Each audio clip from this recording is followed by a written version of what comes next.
Good morning, everyone. I'd like to call to order the Striped Bass Board. I'm Mike Armstrong from the Commonwealth of Massachusetts, your chair. I think we'll have a busy meeting, so we'll try and stay on track. Remember, at the end point, what we hope to achieve is to sign off on sending the addendum for public hearing. That's the goal of this meeting. So we'll try and move forward with that as best we can. You all have an agenda. Are there any additions, replacements, substitutions needed for the agenda? Seeing none, the agenda is approved. You have the proceedings from April 2019. Any amendments, additions to the proceedings? Seeing none, proceedings are approved by consensus. At this point, we'll accept public comment again on issues that are not on the agenda today. So anything that has to do with the addendum and the items within the addendum will be out of order for public comments. I hope folks understand that when they come up. I have 3 people signed up. First is Charles Whittick.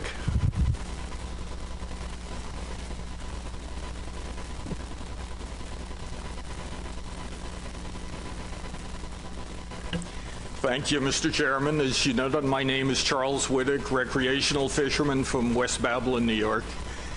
I've been a participant in the striped bass fishery since the mid-1960s.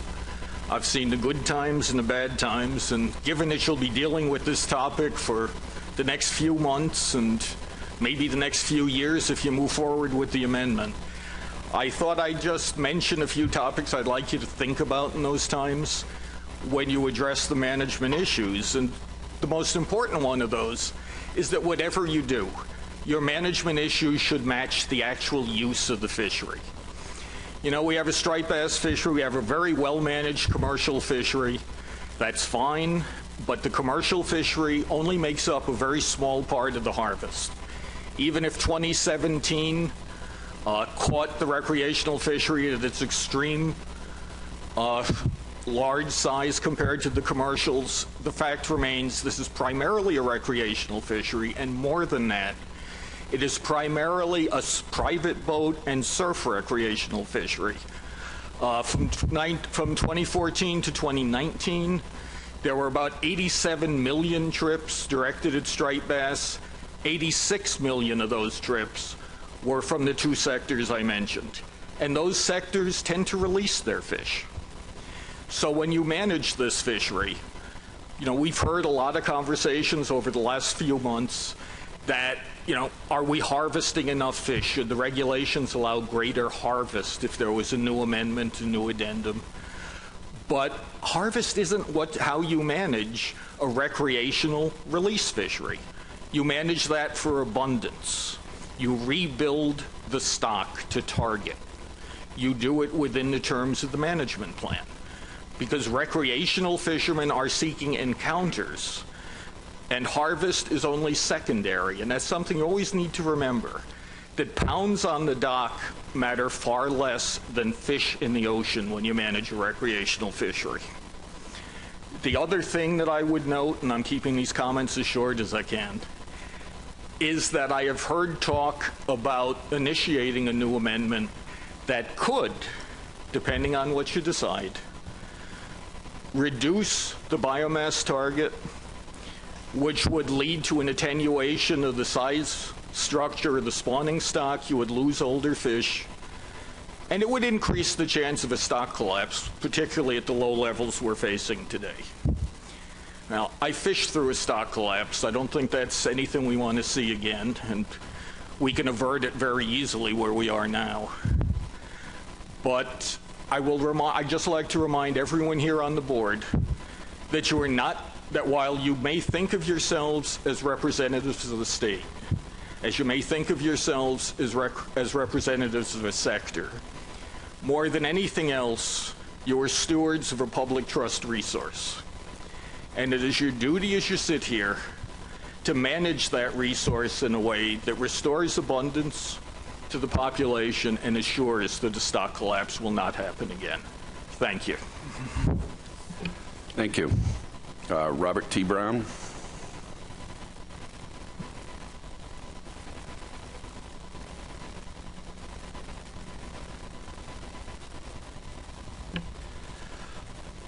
Robert T. Brown, President of the Maryland Watermen's Association. Thank you for giving me the opportunity to talk.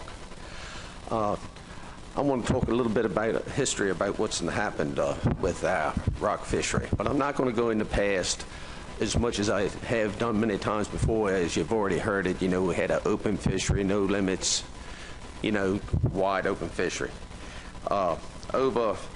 Since 1982, when we opened up this rockfish fishery, we've made some hard choices in here. And it's been all good for the fish. And when it's good for the fishermen, it's good for the fish also. And one of the things we have is a few years ago we had a 25% reduction for the ocean and a trophy season in the bay, and a 20.5 reduction on the Chesapeake Bay fishery itself. This was a hard for us. But however, we made some assumptions, the watermen did on this. Well, we'll have this for 3 years and possibly our quota will come back, we'll get some of it back. Well, we made a wrong assumption. And in fisheries management, there's so many assumptions into it that sometimes things don't come out exactly like you want them to. I just want to say that our stocks and our rivers are very good. I was glad to hear the discussion on yesterday when they talked about depletion, because the word depletion has been used a whole lot in this rockfish here lately of the spawning stock. And it's not depleted. It's far, far from where it was in 1982. In 1982, I don't know how low it was, but it was the lowest that was ever recorded. Our stocks are still in good shape. It's a reason why they have went down a little bit. I don't think it's because of harvest. If you go back and look at your young of the year class back from about 208 up to about 213, 214, we had some bad years of recruitment. However, back in 2014, the young of the year class was 11. In 2015, it was 24.2. In 2016, it was a bad year that year. It was 2.2. It wasn't because we didn't have spawning stock in there. Mother Nature plays a big control in everything that happens out there. Maybe the water was not fresh enough up far enough. Maybe it was too much salt. Maybe it wasn't enough plankton in there for the fish to survive on. In 2017, we were at 13.2, and in 2018, it was 14.8. As long as, and these were all makes our average above the average, makes it year class. So as long as we have these young fish coming along, we're heading in the right direction. And one of the reasons is because some of the hard decisions that you all have made here in the past, and I want to thank you for that. I didn't agree with all of them because it hurt. But sometimes when you leave the room and nobody's happy, that's when you're the closest to being right. So as far as it goes, I heard the gentleman ahead of me talking about our fishery collapse, and we are so far from that, it's not even recognizable. I just want to say that the Maryland Watermen's Association wants our fishery to remain the same as it is. We only catch a small portion of the fish. I think it's 8% of the fish we harvested. We had a 2% death rate. We are well within our compliance, and we are opposed to anything that would change that at this time. Thank you very much. Thank you, Mr. Brown. Ross Squire.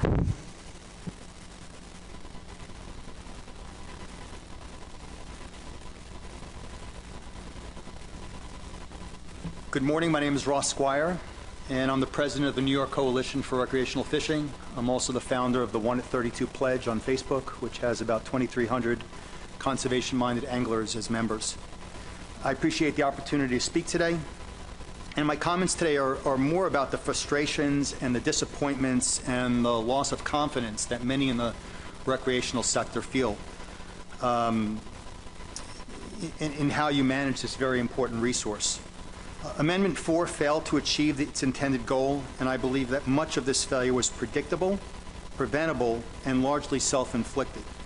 My hope is that my comments will lead to changes in how you manage striped bass and how you live up to the charter of the ASMFC. Addendum 4 had two primary goals: rebuild the fishery and protect the 2011 year class.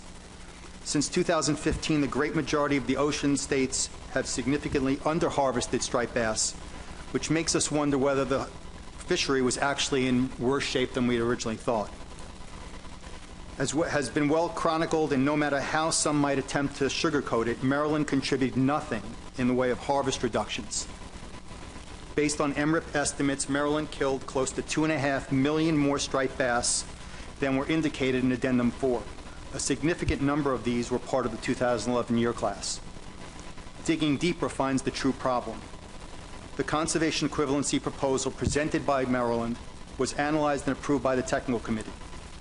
The problem is that the impact of the CE proposal on the 2011 year class, the fourth largest since 1954, was not considered. It makes many of us question how scientists from states up and down the coast could not factor in the impact on the very year class that Amendment 4 was intended to protect. That was error number one. The second critical error was a lack of any action when deficiencies in the Maryland analysis came to light. The stock assessment updates conducted clearly showed that Maryland was over-harvesting and that the 2011 year class was being hammered. This board took no action. Right then and there, Addendum 4 was doomed. We are where we are today in large part due to these two errors. And these are not insurmountable, and I offer the following. The first, any conservation equivalency proposal and analysis must take into account its impact on every year class, especially around key spawning areas. Second, addendum goals and objectives should be managed actively and continuously measured, and if interim actions are required to meet the goals, they must be taken. This is Management 101. Third, the standard of 50% probability of success for addendum options just seems inadequate. This fishery is too important to the recreational and economic impacts of everyone up and down the coast. And finally, states should not be rewarded for not meeting their harvest reductions. For any state grossly not meeting their harvest reductions, subsequent harvest reductions should be based on the quota that they originally had, not on their overage. It just defies logic. The success story that's been told about modern fisheries management and the rebuilding of the striped bass fishery can no longer be told the same way. It has to now include the fact that it was rebuilt and then managed in a way that had the fishery become severely depleted. Under your management, we're now overfished, and overfishing is occurring. I speak for many in the recreational sector when I say that we truly hope that lessons have been learned and that we can once again tell a story of how the Commission effectively restored the striped bass fishery to the benefit of all constituencies. I appreciate your time. Thank you. That concludes our public comments. Moving to item 4, considering draft addendum 6 to send for public comment. Max. Thank you, Mr. Chair. So I will run through draft addendum 6. I want to first acknowledge the plan development team for their time and effort over the last few months. Pretty quick turnaround, and I think they put together a really good document for you all to consider today. The second thing I want to do is just make sure we all are on the same level regarding what happened to draft addendum 5. We're working on number 6 here.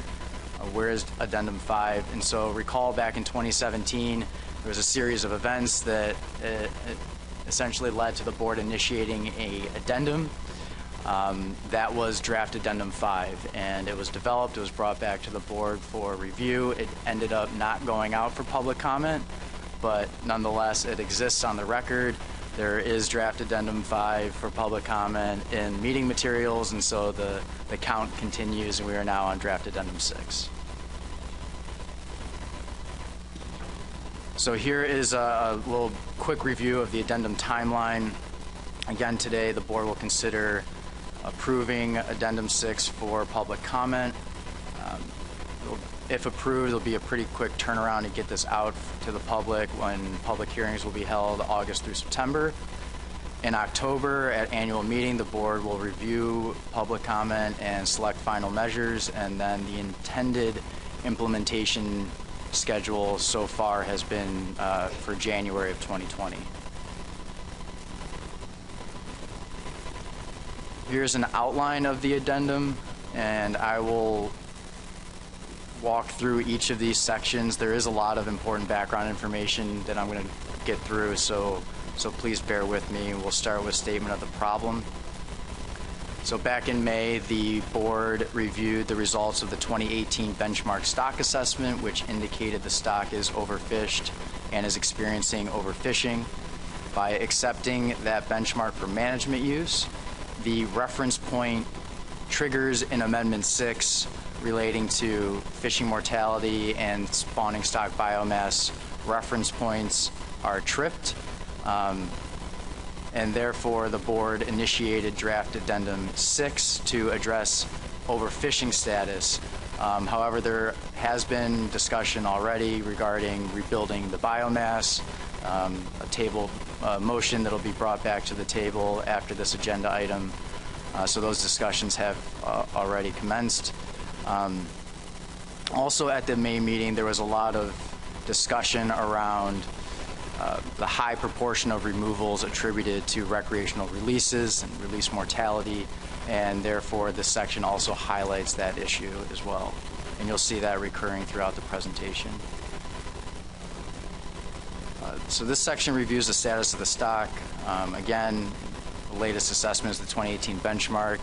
It shows that the stock is overfished and overfishing relative to the current reference points, which are based on the 1995 estimate of female spawning stock biomass. The 1995 value is used as the threshold because many favorable stock conditions were reached by that year. It was also the year that the stock was declared rebuilt. SSB target is set at 125% of that.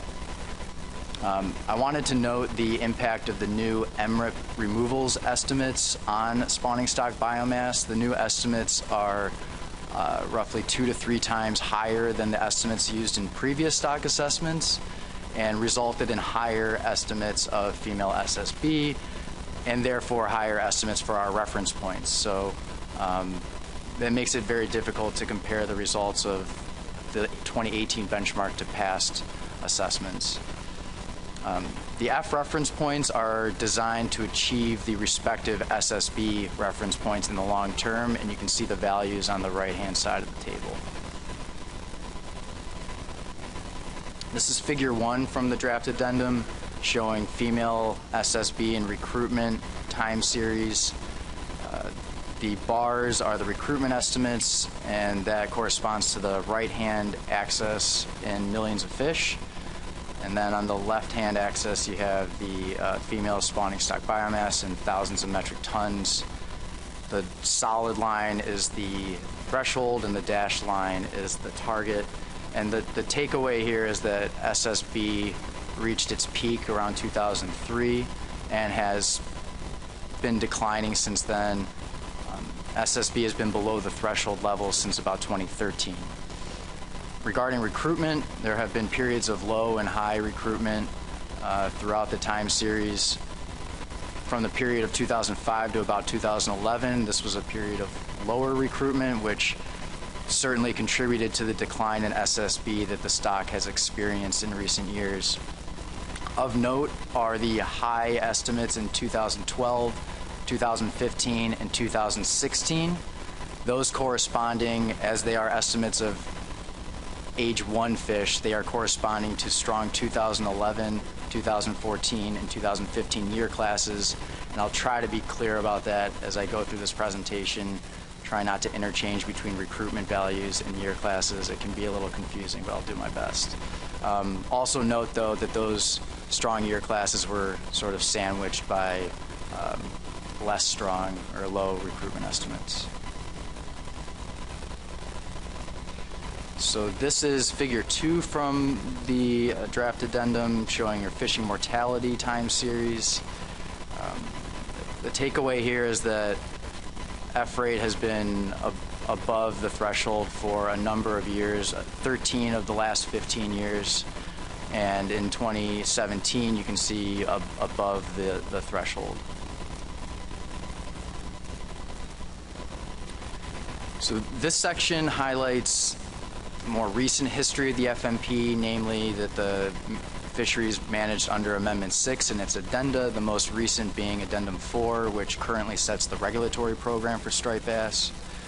That addendum was initiated in response to the 2013 benchmark, which did not find the stock to be overfished or overfishing. However, fishing mortality was above target for a number of years, and spawning stock biomass was similarly below target, and that also tripped management action. As part of that addendum, new F reference points were established, the ones that I just went over a few slides ago, that link to the SSB reference points, and it also implemented a suite of measures aimed to reduce F to that new target. As a reminder, federal waters remain closed to striped bass fishing. NOAA Fisheries has been directed to review this federal moratorium in consultation with the Commission, although I don't have any updates there as of late.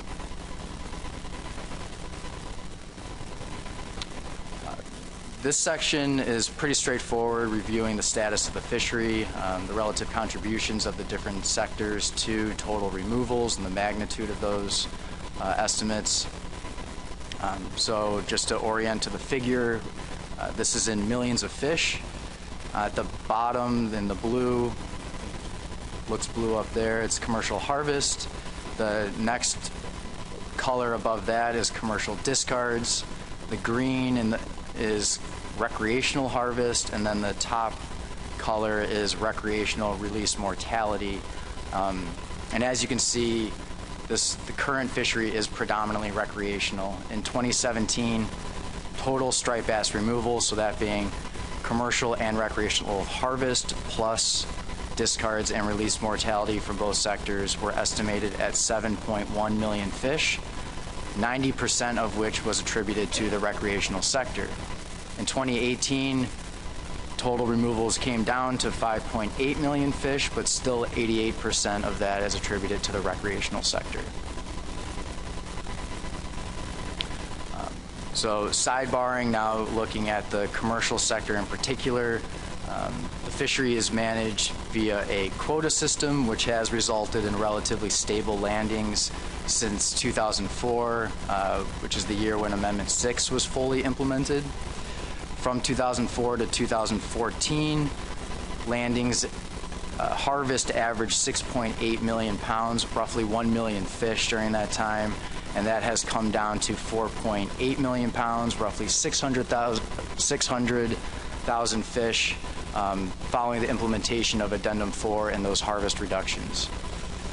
Majority of the harvest does come from Chesapeake Bay, roughly 60% by weight or 80% in numbers of fish, indicating that more smaller fish are coming from the bay as opposed to the ocean fishery, where fewer larger fish tend to be caught there. Commercial dead discards account for 2% of total removals, that being commercial and recreational combined, but as a proportion of commercial removals only, it's about 13%. A few extra notes regarding the commercial sector. Unlike the Chesapeake Bay commercial fishery, the ocean commercial fishery regularly underutilizes its quota, and this is mainly attributed to game fish status in several states. So Maine, New Hampshire, Connecticut, and New Jersey don't have commercial fisheries, although they do hold about 10% of the ocean quota. Additionally, striped bass have not been available off the coast of North Carolina in recent years. There have been no reported ocean harvest of striped bass off North Carolina, which also holds about 12% of the ocean quota. So about 22% of the ocean quota is underutilized every year. Shifting gears now, focusing on the recreational sector.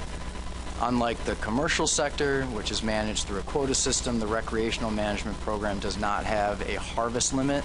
Instead, it's managed through bag limits and size limits which has allowed recreational effort and therefore removals to change or fluctuate from year to year with resource availability and other social and economic factors. From 2004 to 2014, under Amendment 6, harvest averaged 4.6 million fish, and that has dropped to 2.9 million fish on average under the provisions of Addendum 4 and those harvest reductions. Similarly, a large proportion of harvest does come from Chesapeake Bay, roughly 33% annually under Amendment 6, and then that has since increased since 2015 to about 45% annually, reflecting some of those strong year classes pulsing through the fisheries.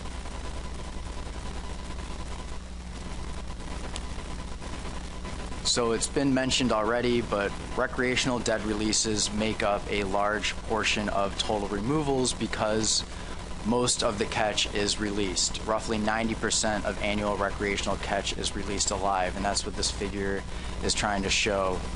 The bars are total catch in millions of fish, and then the red line across the top, that's the proportion of that catch that is released alive, and you can see it's relatively high across the entire time series. In 2017, 38 million striped bass were released alive, resulting in an estimated 3.4 million dead releases, and that's based on an assumption in the assessment where 9% of our releases are assumed to die as a result of being caught. So 3.4 million dead releases in 2017, that equated to roughly 48% of our total striped bass removals that year. In 2018, an estimated 49% of total removals were attributed to dead releases, with that estimate being 2.8 million fish.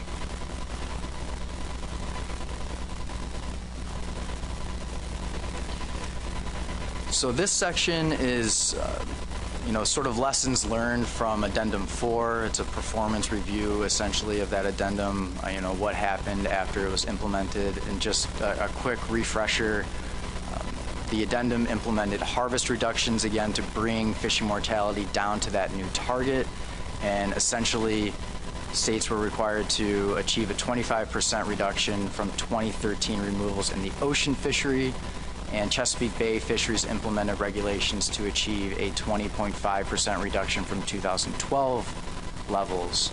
The reductions came in the form of reduced quotas for the commercial sector and changes in bag limits and minimum sizes for the recreational sector.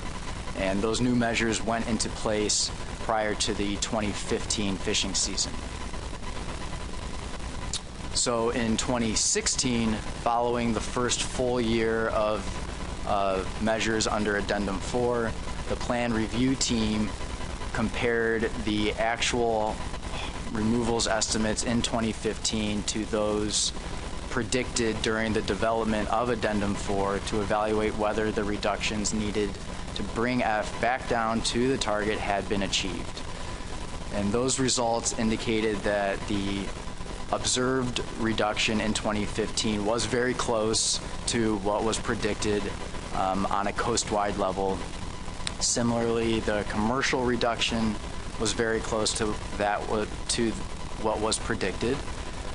However, the recreational reduction in the ocean and Chesapeake Bay fisheries diverged significantly from the predicted values, and it was later determined that changes in effort, changes in the size and the age structure and the distribution of the 2011 year class were the most significant variables contributing to that difference observed during between the observed harvest and the predicted values during the development of Addendum 4. So at the time of this analysis, the 2011 year class was the largest recruitment event since the early 2000s, and those fish first become available to the inland fisheries, including Chesapeake Bay. And so it made sense that the 2015 harvest estimates went up in the bay, and the harvest estimates sort of came down along the ocean, canceling out, and therefore you had a met that reduction on a coast-wide level. But as those fish continue to grow, they continue to migrate out to the ocean. They become increasingly available to ocean fisheries, and that led to significant increases in removals in both regions in 2016 and 2017 under the same management program.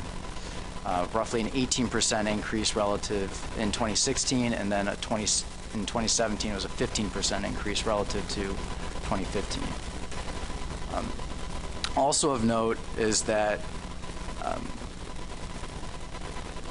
a decrease in effort in 2018 resulted in a 18% reduction relative to 2017, again under the same management measures. And it's this is the challenge of predicting removals under different management scenarios, particularly for the recreational fishery, when changes in effort, angler behavior, the availability of strong year classes can have such a large effect on catch and on harvest. And also, this was the time when the board explored an addendum that would relax striped bass regulations across the coast based on information coming from the 2016 assessment update that showed F was below target in 2015, indicating some room to increase removals.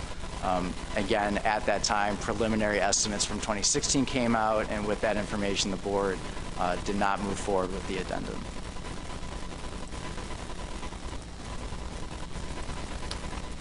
This section is highlighting the socioeconomic impacts that should be considered when pursuing changes in management. The take-home is that commercial and recreational sectors will be impacted differently because of their different contributions to the local economy. Generally speaking, the harvest reductions are likely to have a short-term negative impact on the economy, on angler welfare. However, positive long-term impacts stemming from stock recovery and increases in catch down the road will likely outweigh those short-term impacts.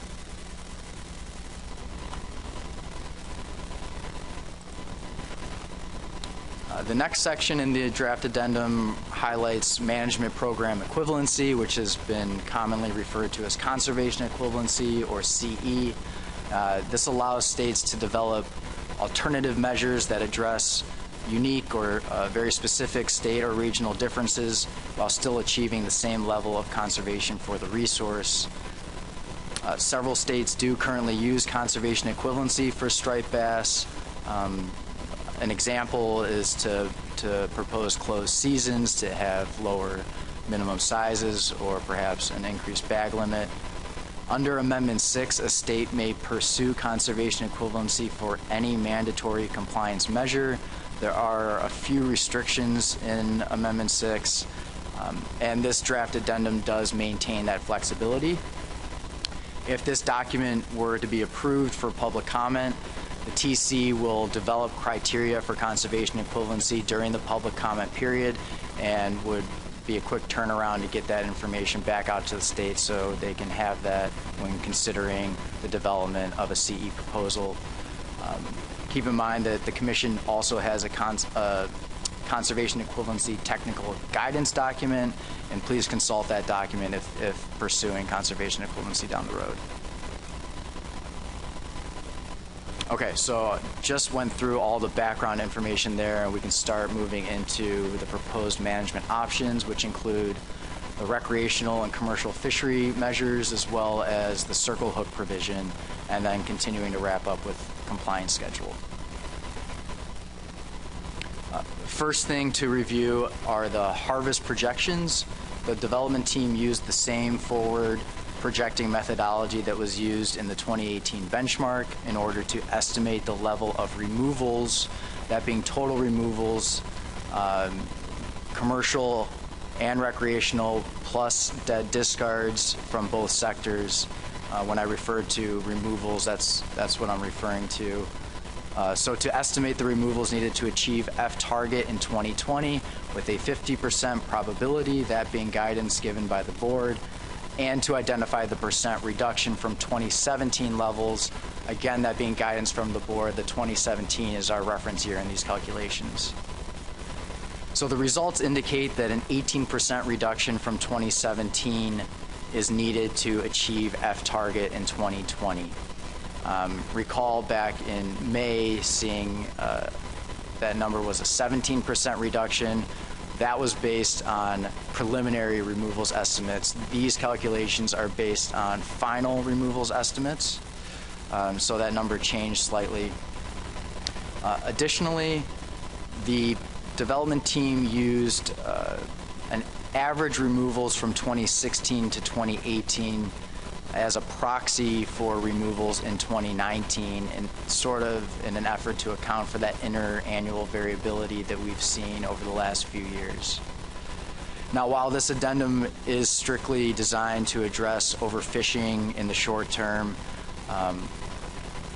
the projections do indicate that additional reductions may be needed in order to achieve the female spawning stock biomass target in 10 years, which is prescribed under the Amendment 6 management triggers.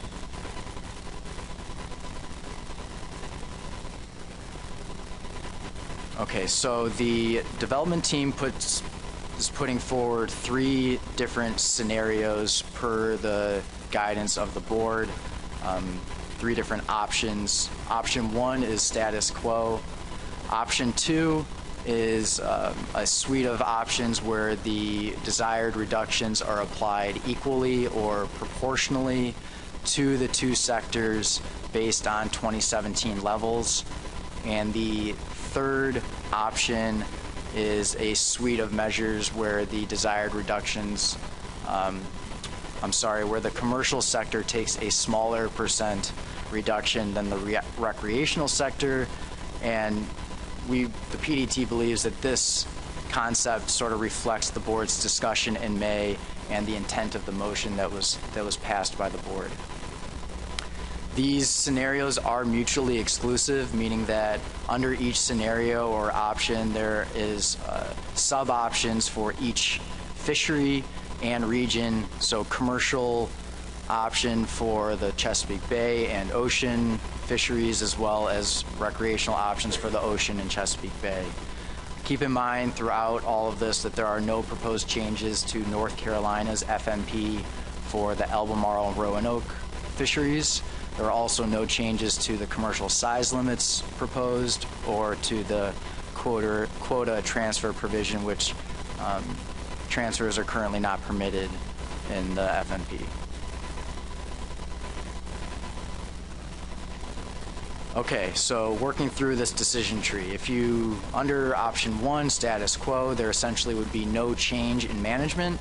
Striped bass fisheries would continue to be operating under the provisions of Addendum 4, which, keep in mind, is not designed to achieve an 18% reduction relative to 2017 levels.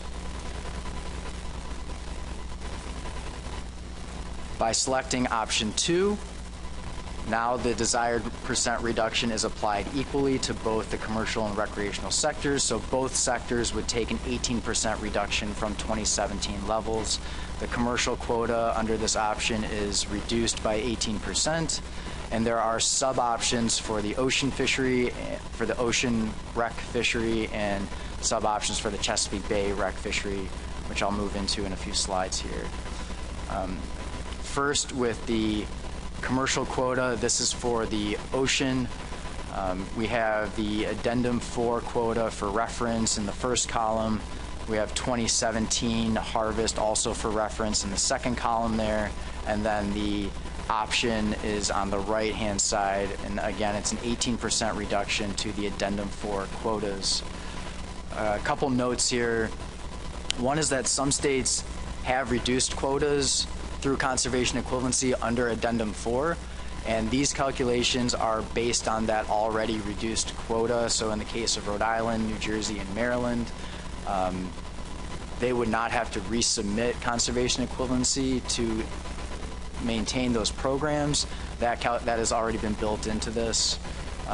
Again, it's assumed that the commercial size limits would remain the same as they were in 2017.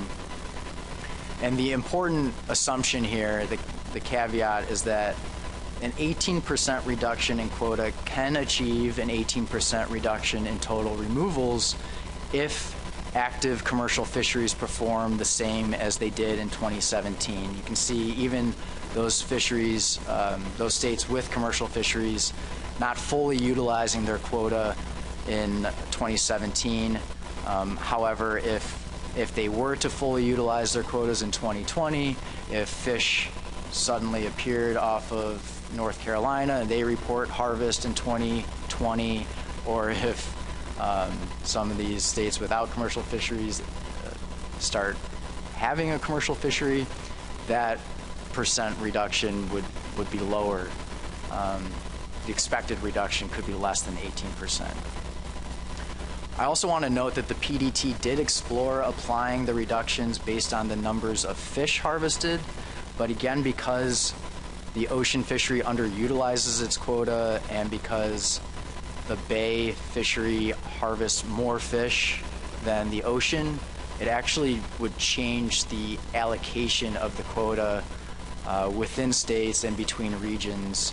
And for that reason, the PDT chose to apply the reductions to the quota, as was done with Addendum 4, and in this way, every state takes an equal cut.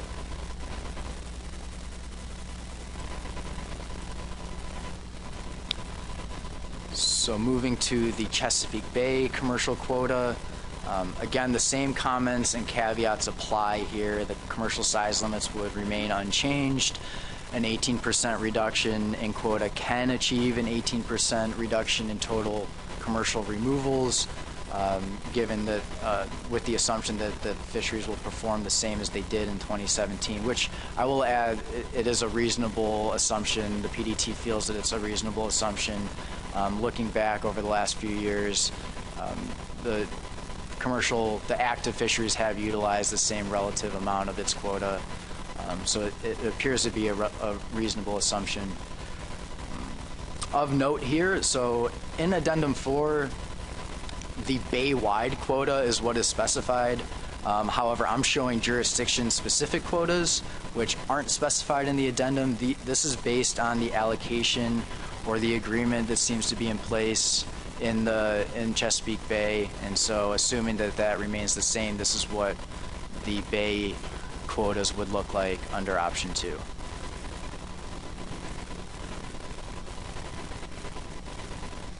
Okay, I'm going to move into the recreational fisheries sub-options. First, a few points to make. One is that these calculations used MRIP data, taking that data at face value. To characterize the catch in 2020, the PDT used 2016 and 2017 data, pooled those 2 years together, and that was an attempt to account for year class strength. So if we think about the strong 2014 and 2015 year classes, they'll be 5 and 6 years old in 2020, and similarly in 2016 and 2017, the 2011 year class was 5 and 6 years old. So we felt that that was a reasonable proxy for characterizing the catch in 2020. Also of note is we made an assumption about compliance in 2020. In Addendum 4, the assumption was 100% compliance, but here we're assuming the same level of non-compliance that occurred in the reference years would occur in 2020. More specifically, that the proportion of harvest of undersized fish in those reference years would also occur in 2020, that being sublegal fish that were harvested illegally or sublegal fish that were harvested legally through existing conservation equivalency programs, and that'll come up again in my presentation.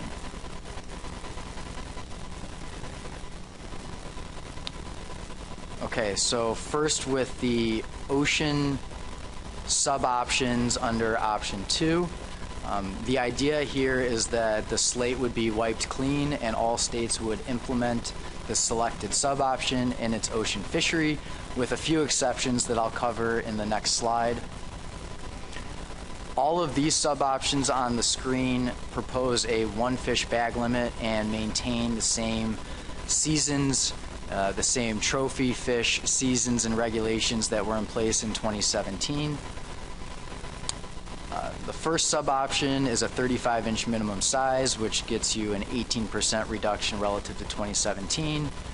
The second sub-option is a 28-inch to 34-inch slot limit, and that is sort of tied to guidance given by the board, looking for a slot limit where the lower bound is 28 inches, and essentially what does that upper bound look like. And so here, to achieve that at least an 18% reduction, the slot is 28 to 34 inches.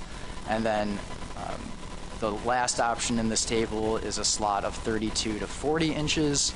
Again, based on board guidance, wanting to see what an upper bound of 40 inches got you, and that is a lower bound of 32 inches, roughly a 21% reduction from 2017 levels. Of note, under the third option here, trophy fisheries that are occurring in the ocean under this option would be capped at a 40-inch minimum size, that being the upper bound of the slot limit. That would put an upper bound on the trophy fishery as well. So I believe Virginia has an ocean trophy fish season, and so that regulation would change to 36 to 40-inch slot under that third sub-option. So as I mentioned on the last slide, there are a few exceptions to these sub-options. The first one being that Delaware could maintain the 2-fish bag limit at 20 to 25-inch slot during the summer Delaware Bay fishery. And the reason for that is that the harvest, those fish are accounted for in the calculations that have been done. This is based on that non-compliance assumption, where undersized fish, so in the case of the ocean fishery, fish below 28 inches that were harvested in the reference years, that would continue to occur, and it's very difficult to tease out which ones were harvested illegally or legally through a conservation equivalency program like this. So for that reason, Delaware could roll those measures into these sub-options, although that is the purview of the board to decide if that would be permitted. Additionally, Connecticut and New Jersey, which I neglected to mention, that they allocate their commercial quota because they do not have commercial fisheries to the recreational sector, and they've implemented these bonus programs through conservation equivalency. Those bonus program regulations are also lower minimum sizes than the current 28 inches, and so they would also be carried over into these sub-options, although depending on which commercial quota option is selected, the number of tickets or permits or vouchers or however those programs work, those would have to be reduced to match whatever the new commercial quota was or is. And lastly, catch from Pennsylvania's waters as well as the Hudson River are not covered by MRIP, and since these calculations used MRIP data, New York would have to come forward with a proposal to achieve an 18% reduction for its Hudson River management program under all of these sub-options, and similarly Pennsylvania would have to come forward with a proposal to achieve those reductions in its state waters. So moving to the Chesapeake Bay sub-options, again, the same concept here. The idea is that the slate would be wiped clean and all Bay jurisdictions would implement the selected sub-option. Sub-options 1 and 2 in this table maintain the same seasons and the same trophy fish season and regulations that were in place in 2017. The first sub-option reduces the bag limit to 1 fish and also reduces the minimum size to 18 inches, which is sort of reflecting that historic minimum size that was in place prior to Addendum 4. The second sub-option maintains a 2-fish bag limit, but increases the minimum size to 22 inches. You can see the respective projected reductions under those options on the right. Sub-options B3 and B4 in this table propose 2-fish bag limits and also maintain the same fishing seasons as 2017, but the trophy fish seasons would be eliminated under these sub-options, and states would have to come forward with CE proposals to reinstate those trophy fish seasons if they chose to do so. B3 is an 18-inch to 23-inch slot, which gets you a 19% reduction, again reflecting that sort of historic minimum size limit. And then the last option is a 20-inch to 24-inch slot, also getting you a 19-inch reduction and reflecting the more or less the minimum size that's in place right now.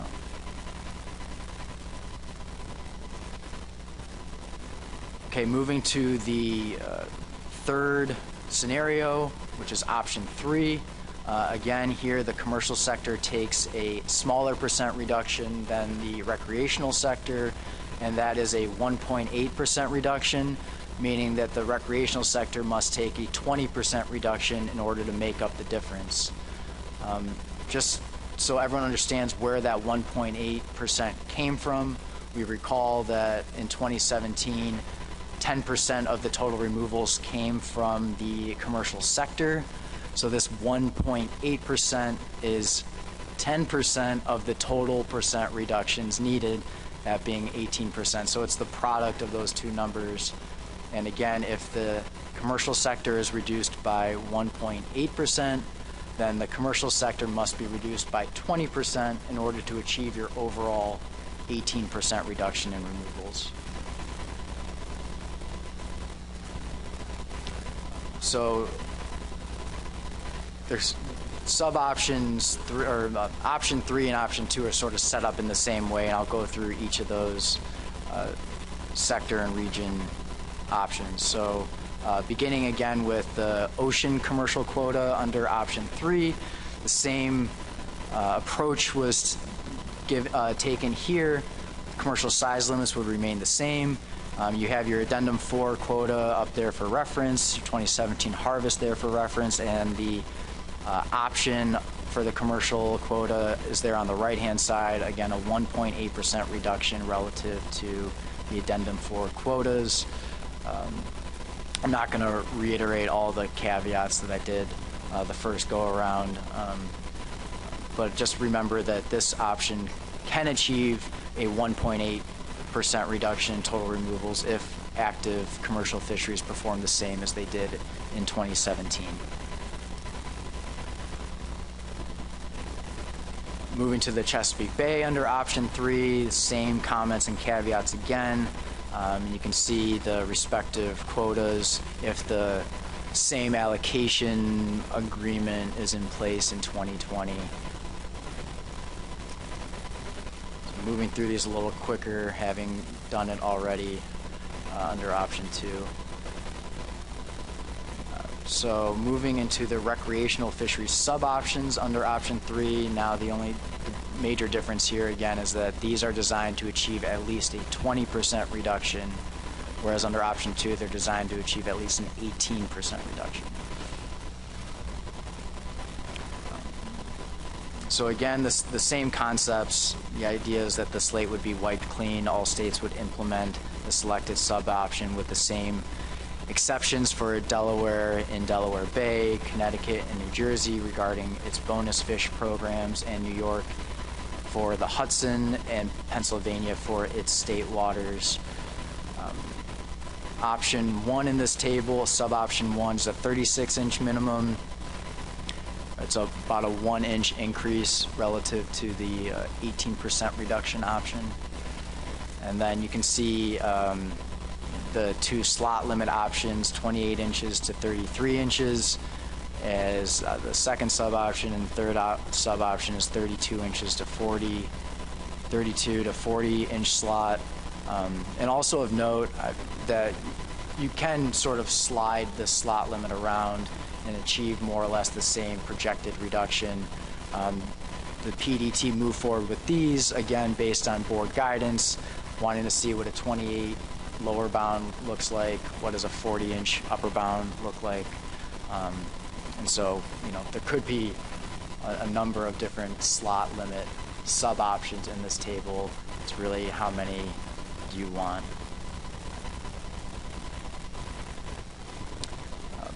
So for the Chesapeake Bay, under the sub-options for Chesapeake Bay under option 3, there are a few more here. I'm going to walk through them. The first 2 sub-options maintain the same seasons and trophy fish season and regulations that were in place in 2017 and drop the bag limit to 1 fish. The first sub-option maintains the same size limits that were in place last year. So Maryland would maintain its 19-inch minimum size, PRFC, DC, and Virginia would maintain a 20-inch minimum size, and this is projected to achieve a 29% reduction in removals. And you can see by just lowering the bag limit, the savings that you get from that.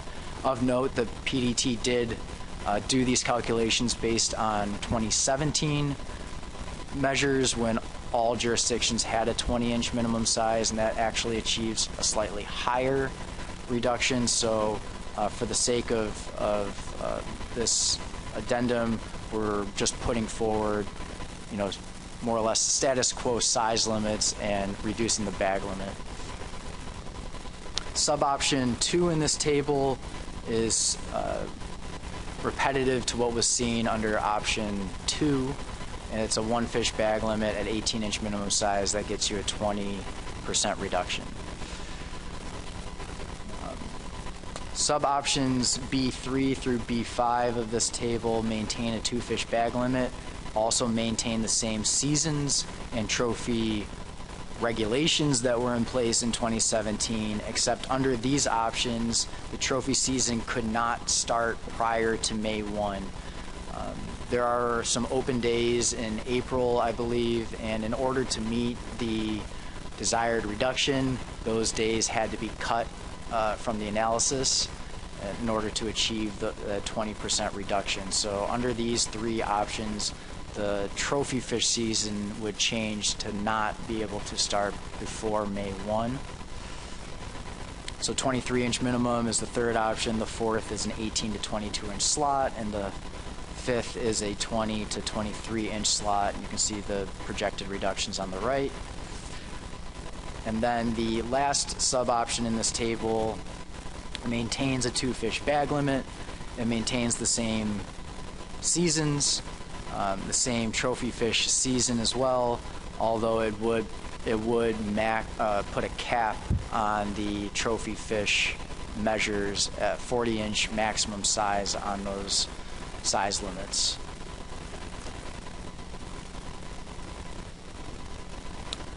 So a couple notes before we move on to the next slide, the next options in the document. So it's important to keep in mind that these sub-options for the recreational fishery are designed to reduce harvest and overall removals. They're not necessarily designed to reduce or address effort and release mortality. Essentially, the PDT had to make some assumptions regarding effort in 2020, and these calculations assume that effort is constant, meaning that the same amount of trips encountering striped bass in the reference year will occur in 2020. And so by doing that, the proposed measures actually are projected to increase releases. Essentially, all the fish that were harvested between the current minimum size limit and the proposed minimum size limit are now being thrown back and are adding to our pile of releases, and because of that, releases go up, your release mortality goes up, and therefore larger reductions in harvest are required to offset that expected increase in releases in order to achieve the overall reduction in total removals. In order to address both harvest and release mortality, additional effort controls should be considered to reduce the number of fishing trips that encounter striped bass. Closed seasons have been an effective tool to reduce effort in some areas and seasons. However, the PDT did not develop closed seasons for this addendum, primarily because the impacts are expected to have very different results depending on the state and fishery. While closed seasons could be very effective in regions when striped bass is the only viable fishing choice, closed seasons may have little or no impact in fisheries that operate as catch and release, or in areas where other species are available for harvest. Lastly, the last bullet here is in regards to slot limits. The PDT notes that the conservation benefits of implementing slot limits, that being protecting larger, older fish, may not be realized if effort is concentrated on fish within the slot, thus reducing the number of fish that may survive to grow out of the slot and potentially reducing the population of larger, older fish over time.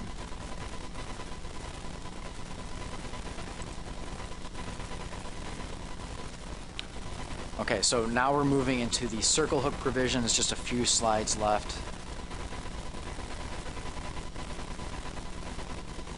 So it's been mentioned several times that recreational release mortality does account for a considerable amount of removals in the striped bass fishery, and the use of circle hooks has been identified as a method to reduce discard mortality, release mortality in recreational fisheries, and it's this is what spurred the board to request this addendum consider options regarding the mandatory use of circle hooks when fishing with bait to reduce discard mortality.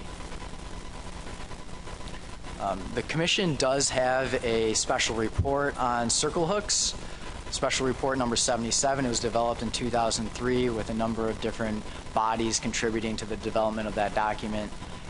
In there, the Commission defines circle hooks as a non-offset hook where the point is pointed perpendicularly back towards the shank, and the term non-offset means that the point and barb are in the same plane as the shank. I stole this picture from Marilyn, so thank you, Marilyn, for the picture. And I hope I work better with visuals, and I hope it provides a good visual. So on the left, you have a standard J hook where the shank and the hook are perpendicular to each other, or I'm sorry, parallel. And the circle hook is the second picture. You can see the barb is turned perpendicular to the shank, and then non-offset is the green check mark where they are in the same plane, and then offset being not in the same plane with the red X through it. And it's my understanding that as I said, a number of different bodies weighed in on the development of this document, and the LEC was one of those, and members from the LEC contributing believed that this definition would hold muster, would be enforceable if regulatory action was taken on circle hooks. A couple things to keep in mind. First is that factors other than hook type can certainly have an effect on release mortality rates. Water temperature, air temperature, those are big ones. Salinity, hook size, fish length, hooking location, and there are certainly others that are not listed here that could impact release mortality rate.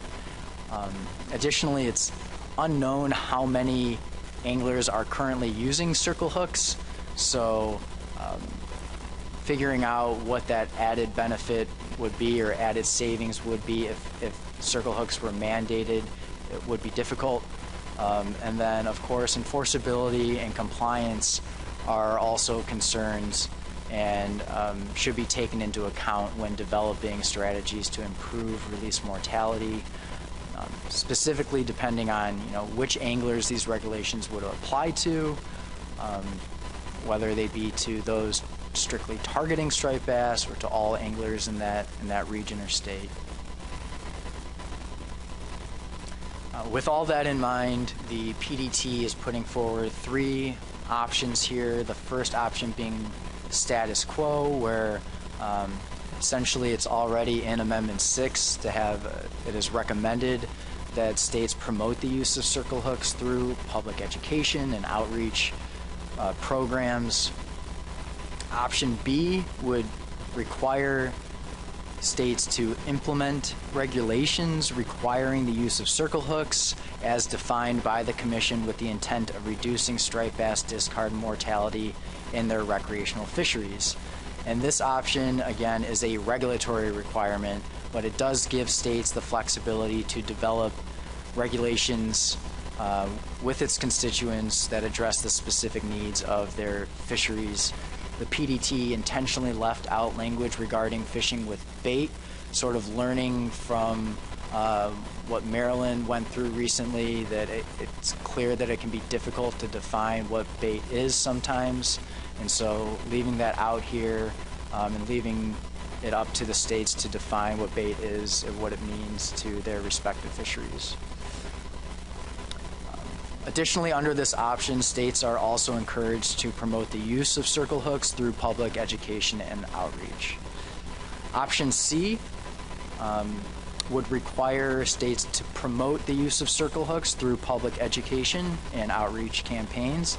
And this option differs from status quo, being that this would be a requirement to promote the use of circle hooks, and status quo is merely a recommendation to promote the use of circle hooks.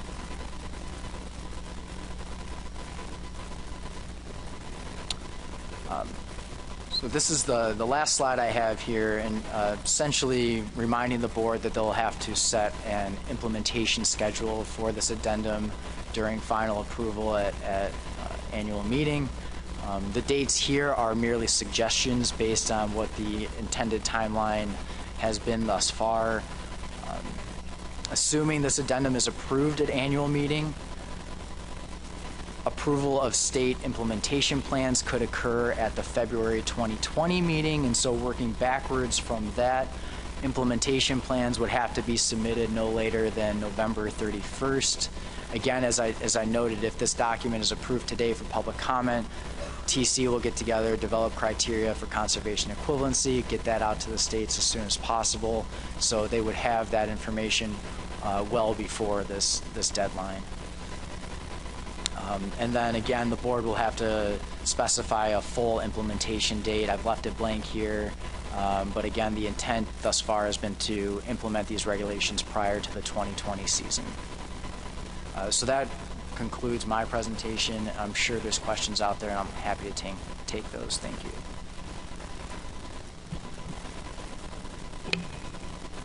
Thank you, Max. I'd also like to thank the PDT for the enormous amount of work that went into this. I think we have a good document here. I'm sure there's some discussion we need to have with the ultimate goal to get a motion to approve this, to bring it for public hearing. So that being said, let's start with questions first for Max. Any questions? Rob O'Reilly.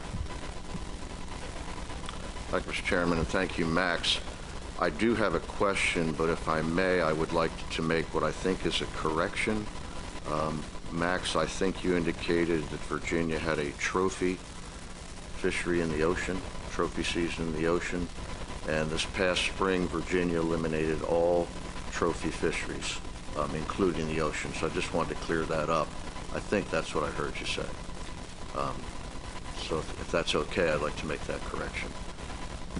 Just to clarify, these are all based on 2017 measures. So in 2017, it's my understanding that Virginia did have an ocean trophy.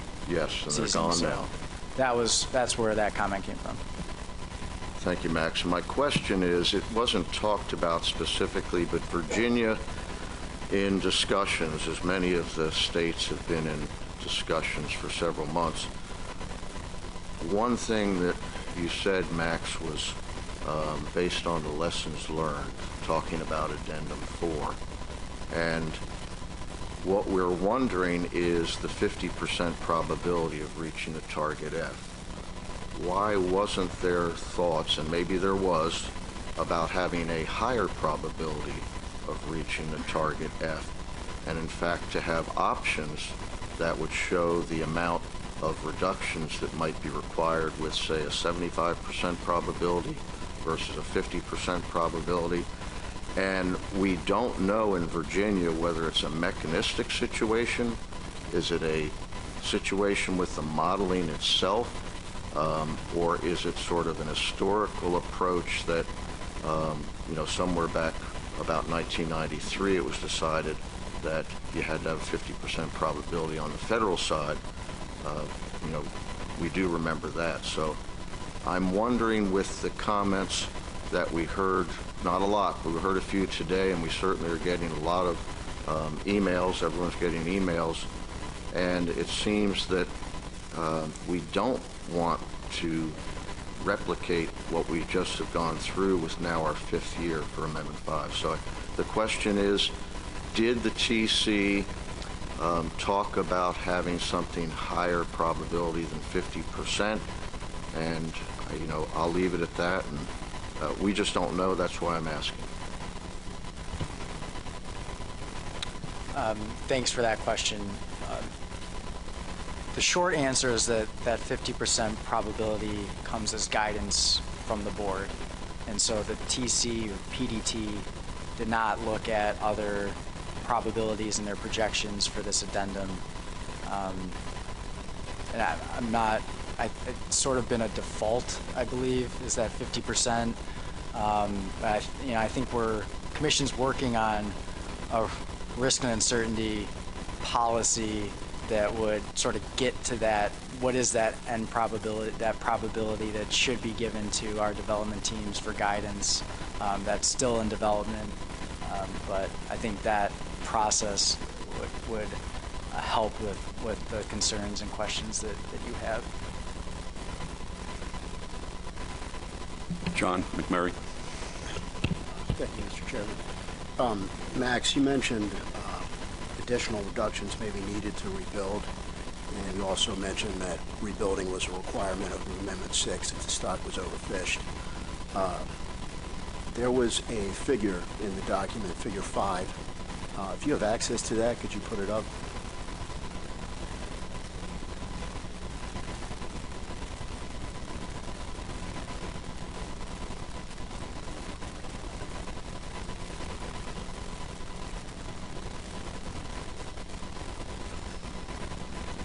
While you're working on that, I could go ahead and make my point, try to expedite this, or ask my question. It looked, okay, there it is. So it looks like 2033 is when the stock would be rebuilt under this 18% reduction and under a fishing mortality rate of 0.2. And I know there was some discussion of this at the last meeting, and I thought I had asked for some analysis of what sort of reduction we'd be looking at to get us to F rebuild, to get us to rebuild within 10 years. I don't see that in here, but was there any discussion of that? And I'm asking this question because I'm sure you guys got the same emails that I did. People are wondering why we're not abiding by the Amendment 6. Amendment 6 is very clear that we must rebuild, not that we should rebuild. So I'm wondering why that wasn't considered. Thanks, John. So there was discussion at the May meeting, what does this mean for rebuilding the biomass? And considering that this addendum aims to address overfishing in the near term, we did take that opportunity to explore when would SSB reach our reference points while fishing at F target, and that's what this figure is coming from. Certainly the further you go out with these projections, the more uncertain things get. If you look at the confidence intervals around that median value, it asymptotes sort of near the end there around 2033. But again, it wasn't the intent of this addendum to explore measures that would rebuild the biomass within a 10-year time frame. It was to address overfishing in sort of the near term. That's why we didn't develop any options for that. Follow up, John. Thank you for that. And my intent is not to jam up the timeline on this, and that's the last thing I want to do, but I feel compelled to ask this question. If we were to have some consensus around the table and ask you guys to go back and do that analysis and figure out for us what % reduction we would need to rebuild in 10 years and have a suite of options that would allow that to happen, what sort of effect would that have on the timeline? Pretty big effect. That's it. Mike Lewisi. Thank you, Mr. Chairman, and great job, Max, on the presentation. Could you go to your slide? It was the last slide before you got into the circle hooks.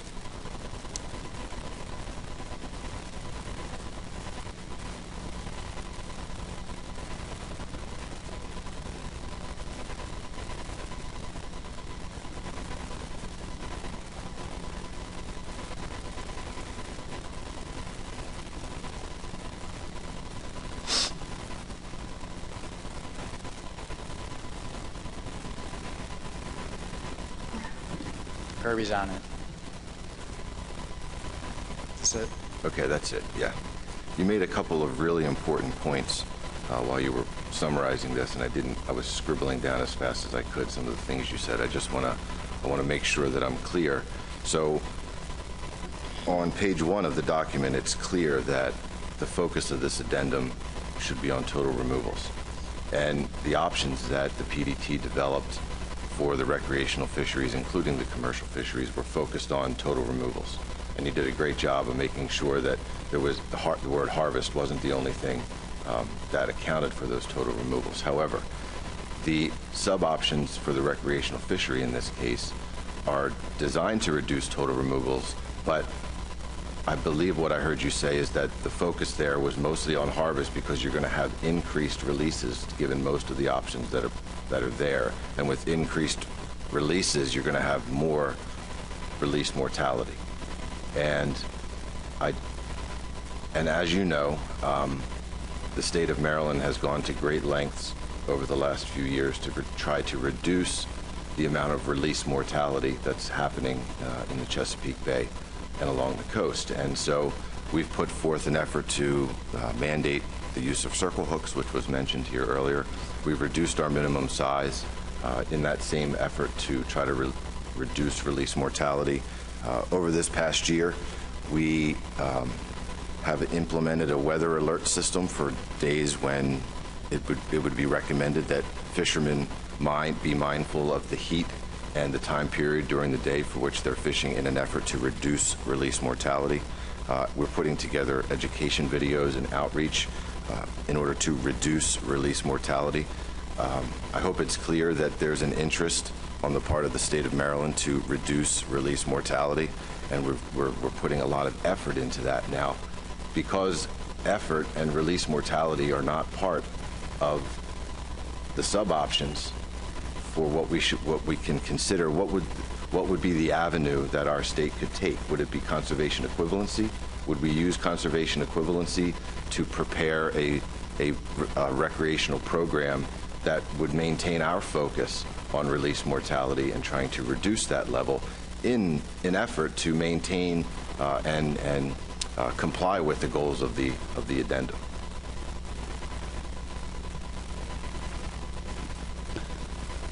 Thanks, Mike. So I'll start with saying that the PDT worked within the bounds that it had, meaning that the recreational fishery is currently managed through bag limits and size limits. So those were the tools that the PDT had to work with. As you say, managing effort to get at your releases is something that the board needs to really think about, and how to manage effort in this fishery, and give guidance to the PDT if they want to look at effort measures towards effort. So the other answer to your question, I think, is that states have used close seasons, for example, to reduce effort and get different regulations in place through conservation equivalency. So two sort of answers there. Go ahead, Mike. Yeah, thanks for that, Max. So yeah, I'm not suggesting that the PDT do any extra work here. I don't want to influence any timeline. I think it's really important that we maintain this similar timeline, or maintain the timeline we're on.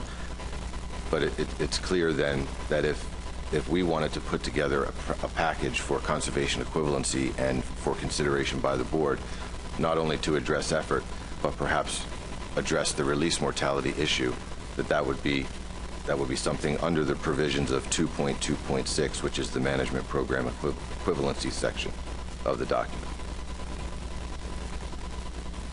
Katie? Yeah, for sure, you can submit a conservation equivalency program that would reduce the release mortality and use that to achieve your 18% reduction.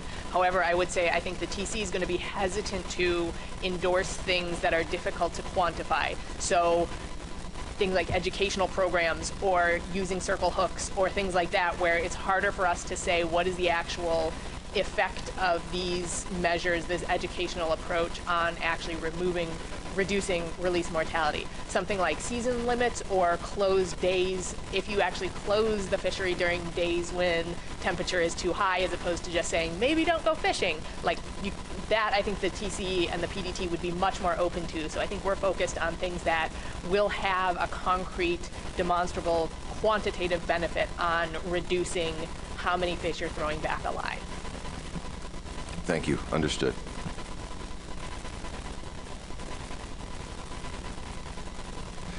If I could editorialize just a bit while I have the bully pulpit, keep in mind I think, an assessment ago before this, the stock was okay. We hadn't hit the trigger. And we were all shocked around this table to see the results of the addition of the new MRIP data, which gave a whole different complexion to what the stock trajectory has been. So this board did a good job. We reacted, and our reaction was to drop F as quickly as possible. And that's what this addendum is about. Now, to the looking at the B2s, the discard, and looking at the SSB and the trajectory back, this board's got to look at that. And over the next couple of meetings, we'll look at that. But the goal of this one, to me, we wanted to get F down as quickly as possible before the next fishing season. And so I think this addendum does a good job in that respect. Adam. Building on this topic of the concern of dead releases, all of the tables in the document about the recreational reductions, the last column that indicates percent reduction from removals, that incorporates a reduction in harvest, and I'm assuming that reduction in harvest is actually higher than the percent reduction needed because there is a comparable shift in increase in discards as a result. Is there a reason that would preclude us from including those two additional columns where we see the percent reduction from removals, one column that shows the contribution from the reduction in harvest, and the second column would be the reduction in as a contribution from dead releases? We can add those in there. Since this was, again, aimed at reducing total removals, that's why we have that one column relative to total removals. Tom Foti. Save most of my questions till later on, or actually comments later on, but my concern here is everybody's talking about protecting bigger fish, and I know there's a huge percentage of people that actually take fish home to eat that don't like taking 36 inch because they think they're protecting the fish 35 inch. They try to take the smaller 30-inch fish, and now we're basically going to shift the focus on taking the bigger females. Of course, this year I actually saw a 36-inch male that somebody had caught, which was, to me, unusual thing, because I never saw a 36-inch male before. But, you know, that's one of the consequences. And that doesn't get figured into the overall reduction that we're supposed to be doing. And again, I don't see 2018 mentioned here at all. As I see the numbers, but I don't see the fact that it was a 25% reduction, which is what we really needed. It was more than actually what we needed for the 17% reduction. Should we basically say that that'll be part of the discussion, I guess, when we start approving this plan at the annual meeting.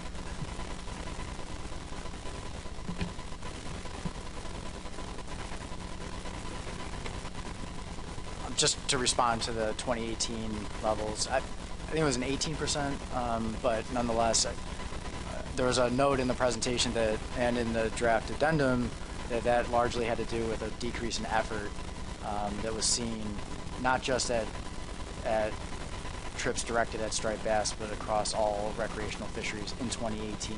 And so I think there's an assumption there that if this board expects that effort will be at that lower reduced level moving forward, then perhaps, you know, the current management program is okay, it meets that reduction. However, if that's not the assumption, if effort is going to spring back up to what it has been over the last decade or so, then you would expect removals to go up again in 2019 and beyond. Follow up, Tom. I mean, 2019 is even less than last year, a bigger reduction than last year. People are not taking the same amount of trips. There's many factors that are involved in that, but the trips are going down, and this is direct to striped bass trips. I mean, we see it all over the coast. Every captain I talk to basically says the same thing, unless people are basically actively fishing in a whole bunch of areas. So that's a trend that's going on, and it was actually started in 2016. We started seeing the reduced number of trips for striped bass. We actually have the lowest number of trips for striped bass in the last couple of years. So I don't why you assume that that's not going to be the downward trend. There's nothing to show that it might go up. Chris Pat Savage, then Jim Gilmore. Thank you, Mr. Chairman, and thank you, Max. Going back to the conservation equivalency issue, in the document it says the TC will develop criteria for conservation equivalency in the addendum after it's approved. I was wondering if that means I guess there's going to be certain bounds as far as what could be considered for conservation equivalency, you know, such as if there was a slot limit put forth, you know, where maximum 40 inches or 34 inches, and states couldn't come up with a conservation equivalency that allows for a larger fish, things of that nature. Just trying to get a sense of what you have in mind with that statement, just to make sure that that everyone's kind of working under the same set of guidelines, and that you know, measures that you know are equivalent on paper are approved that actually work in practice. Thanks. Sure. So I think we wouldn't restrict anything in terms of the measures that you could look at. So we wouldn't say you have to have a maximum of this or a minimum of this. The focus would be on making sure that everybody is using the same data sets, the same years, so that everything is equivalent, that you're using the best available data, and that if you have additional supporting data, you explain why you're using that, and that the TC feels that's appropriate, so that, you know, people aren't using, well, we're basing ours off of 2013 data and we're basing ours off of 2017 data. We're going to prescribe sort of the data sets, the year ranges, the criteria that you should be looking at in terms of making sure that everybody's using the same method for conservation equivalency, but we won't be prescribing the specific measures that you could look at for your state. Jim. Thank you, Mr. Chairman. Max, you may have said this, but I just want to make sure I got it clear. So if we all, you know, we implemented 18% reduction based upon one of the options, but then on top of that, we would add in some of those non-quantifiable measures such as circle hooks or education or whatever, that, is it a valid assumption that that would improve the 50% probability? And I know we can't quantify it, but I mean, I would assume that we would improve that if those measures were implemented. So yeah, I think there would be an unquantifiable but beneficial approach of implementing circle hooks or implementing education, implementing outreach programs to reduce total effort, to reduce release mortality. I think it may not necessarily show up in terms of how we calculate total removals, but ideally it would show up, the population would experience that in the reduction of fishing mortality, and further on down the road we'd be able to see that response in the indices, in the age structure of the population, and that we would see the population response rather than something specifically on paper. But the assumption is certainly that any kind of additional conservation efforts on top of this reduction in total removals would be beneficial to the population. Andy Shields, and then Mike Luisi. Thank you, Mr. Chairman. So I'm misunderstanding what we're doing today, I think, based on some comments I've heard and I think what Max said. What I think I heard Max say was that this effort, this Addendum 6, is designed to reduce the overfishing that's occurring in the year 2020. And I think he said more than once that this is not designed or to address the spawning stock biomass issue. That being the case, I heard John McMurray ask a question, and the projection is it would take 13 years based on the numbers we have in front of us. So while we're sitting here, I dug into Amendment 6, and I would like to read what it says under 2.6.2, stock rebuilding schedules. And then I have a question. If at any time the Atlantic striped bass population is declared overfished and rebuilding needs to occur, the Management Board will determine the rebuilding schedule at that time. The only limitation imposed under Amendment 6 is that the rebuilding schedule is not to exceed 10 years. So there's two really important parts. If at any time, and I think any time was when perhaps in February or April, when we received the data telling us that overfishing and the population is overfished, that's when we received that data. That could be any time. The board will determine when the schedule for rebuilding will occur. So my question is, as I'm starting to understand what we're proposed to do today, when is any time, and what are we going to do next regarding the spawning stock biomass? Is there going to be a discussion today about that? Is there going to be action taken today? Is there going to be a time frame or a milestone set today so that this is done within 10 years? Or are we going to wait a year or two and speed things up so we can get it done with the remaining 7 years? So that's my question. What's the time frame for the spawning stock biomass part of this? Thank you.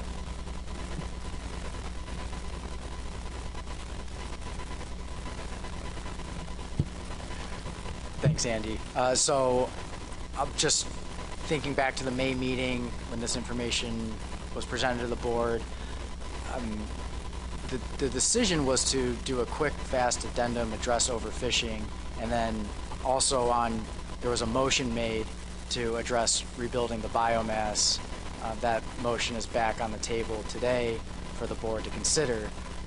But I think the clock is sort of ticking, and the 10-year clock began in May when the information was presented to the board.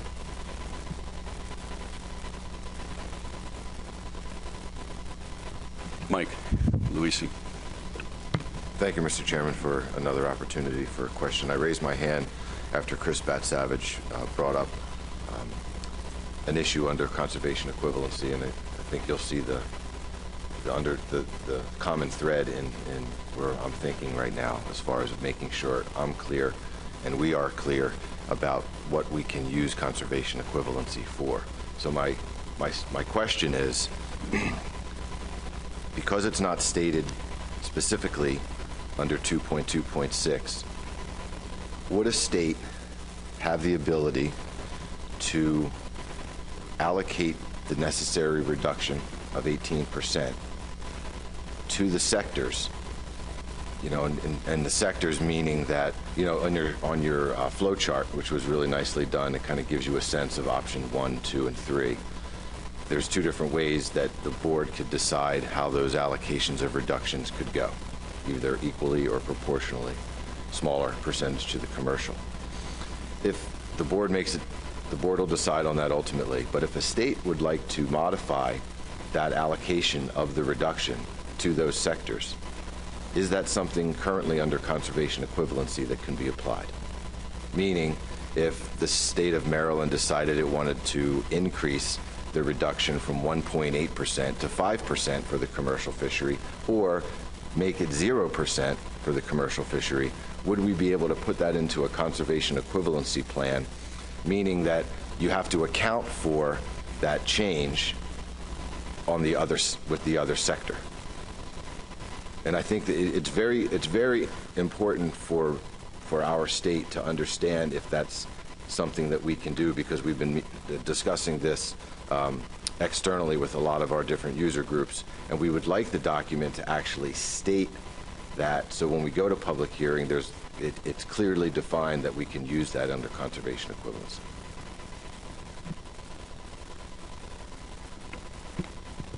Thanks, Mike. I think that's the purview of the board, really. I mean, by selecting an option, as you said, let's take the equal reduction approach, the board is saying that the reductions will be applied in that proportion, or that allocation is set in that option. So if states want the flexibility to alter that through conservation equivalency, I think we need consensus around the table on that, and to put that language in there.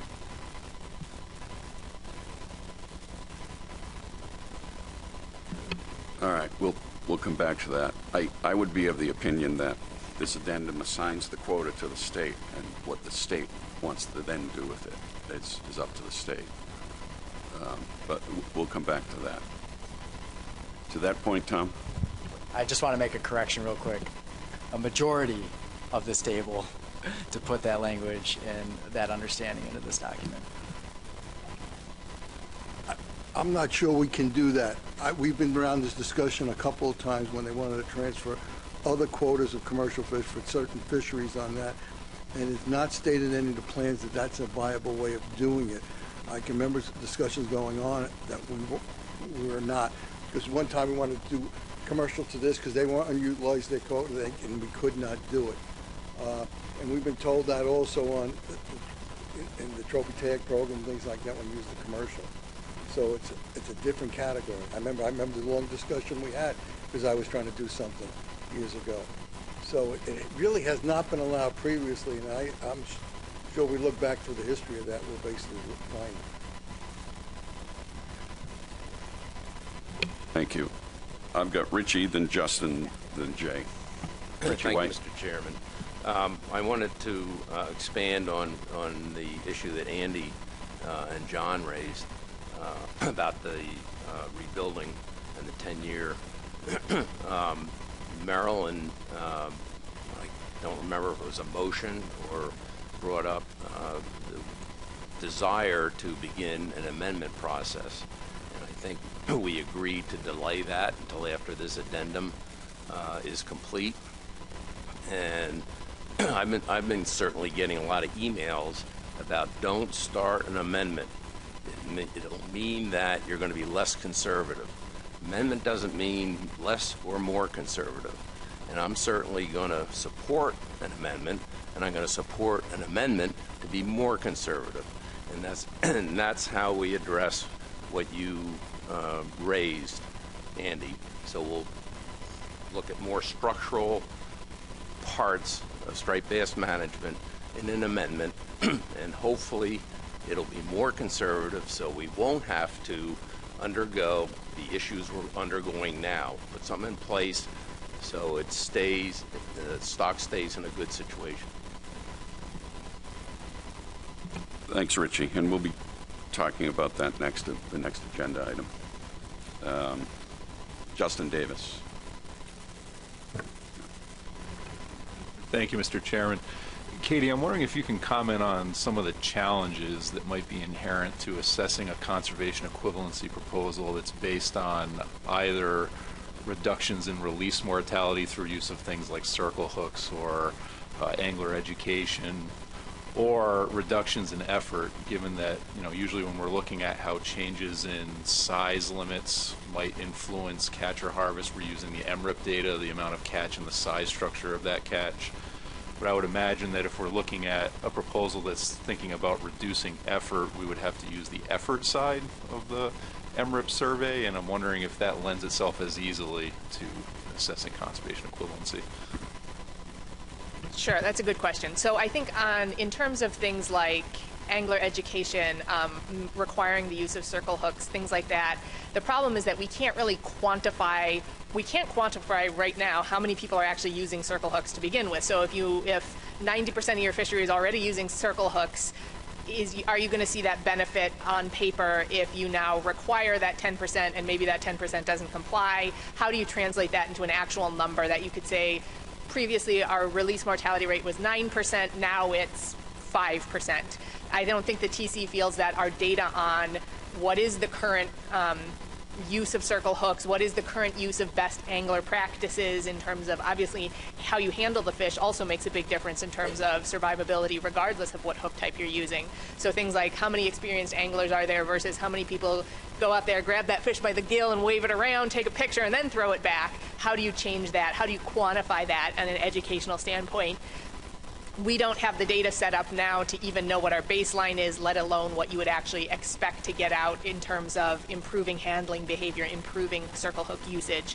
I think that's something, we would love to have information on, and if the board wanted to go forward and start developing programs to kind of quantify that, we would support it. I think the TC would feel you can't just sort of wave a magic wand and be like, boom, circle hooks, our release mortality is 5% now instead of 9%. So I think we'd be hesitant to endorse that as an actual quantifiable way of saying, well, we're using circle hooks, so now we can, have a longer season or a higher size limit or a bigger slot, whatever. But we would definitely say, yeah, that's going to reduce your fishing mortality in some way, likely. On the other side, in terms of how do you reduce effort, because that's what we really need to do to reduce this release mortality in a quantifiable way, is reduce the number of trips that are encountering striped bass and throwing them back alive. So things like seasons are a potential option, and we do have the MRIP data on the seasons, and what we're making with that assumption is that if you close this season, those trips won't happen, or the harvest during that season won't happen, but also potentially trips during that season won't happen. So which can give us a bit of a better handle on effort and things like that. So seasons are definitely on the table because we can quantify that data either through the MRIP as a whole or through the effort side. With kind of the caveat, of course, that just because you close that season, it depends on what else is happening in your fishery, what other fisheries are open. Are you truly eliminating those trips, or are you just changing the targeting behavior and they may still encounter striped bass? So I think those are the kinds of things that we would be looking at when people bring us conservation equivalency programs to reduce that release mortality. And really what we're looking for is how can you reduce the number of trips that are catching and releasing striped bass. Okay, I've got Jay, then John, then Ray, then Emerson. Jay McNamee. Thank you, Mr. Chair. And first, just compliments to the PDT for a really thoughtful document. I think most of my questions were in the document, and so I didn't have any, but I've got one. And it was something I thought I understood, and now I think maybe I don't. So in the tables, there are comments about these trophy fisheries, and so what I'm now confused about is the way I originally interpreted it was in the analysis that was done, there was an assumption made on 2017 when those trophy fisheries, wherever they existed, were in place. What I'm not clear on is if they are assumed to then persist and are incorporated into the calculations for the reduction. And so just in case I wasn't clear there, do the in particular the slot limit options anticipate that there are going to be trophy fisheries in the future in the places that they exist? And I'm not talking about, I feel differently about some of the, I guess they call them bonus fisheries, where they're taking a quantified quota tagging those out, and there's high accountability there. I feel differently about those, but trophy fisheries, I feel, another way about it. So hopefully that is understandable. Yeah, the short answer is that the existing trophy fisheries are predominantly in Chesapeake Bay, are accounted for in these calculations. You can see in some of the options, the trophy fishery is eliminated from those options. Some of them, they're modified. Either the season has been shortened to allow that fishery to continue, but still meet the required reduction. And in some of them, the slot limit examples, if the slot upper bound is in the same range as where the trophy fish minimum size was, it now puts a cap on the upper bound of that. So it changes the regulation in some of the options, but the season would remain the same. So it has been accounted for. The only ocean trophy fishery I'm aware of is Virginia.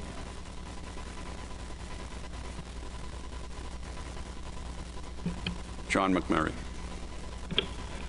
Thank you, Mr. Chairman.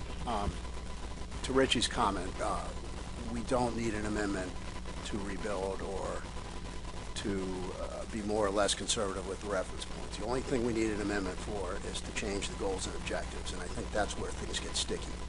But I had a question about the slot limits. That was the intent of raising my hand. I understand a certain part of the recreational fishing community has been asking for them, and the intent is good to try to protect those older, larger, more fecund females. But Max, you mentioned this in your presentation, that over time, if you focus effort on that, handful of year classes, those fish might not get there. I'm also well aware, not only from my time on the water, but from my time here, that release mortality goes up with the size of fish. Particularly now when you have Facebook and Instagram and everybody wants a picture of that trophy. Was any of that taken into consideration with your corresponding percent reductions with the slot limits? No, none of those little nuances are accounted for here. The assessment assumes a 9% release mortality rate across the board. That's based on a number of studies, sort of an averaging of those studies, and that's what's used in assessment. That's what the PDT used in their analysis. And apology to Virginia again. I know there is no ocean trophy fishery in this year. Follow-up, John. Not necessarily a follow-up, but a comment. I think it's important to point out here that those alternatives, those options are more risky. They're intuitively more risky. So let me say that on the record. Okay, Ray Kane. Emerson Hasbrook.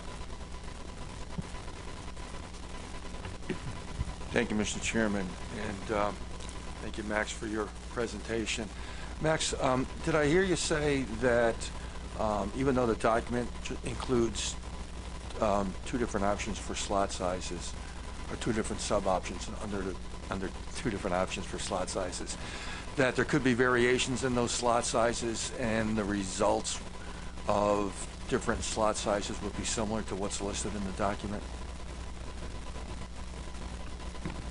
Yeah, so I think that's a reasonable assumption that you could shift, say for example it's a 6-inch slot, you could shift that up and down on the ruler and get sort of the same predicted reduction, more or less. And so we kept it simple into the sizes that the board gave us guidance on, minimums of 28 and 32, upper bound of 40, and what that kind of equates to in the form of a slot limit.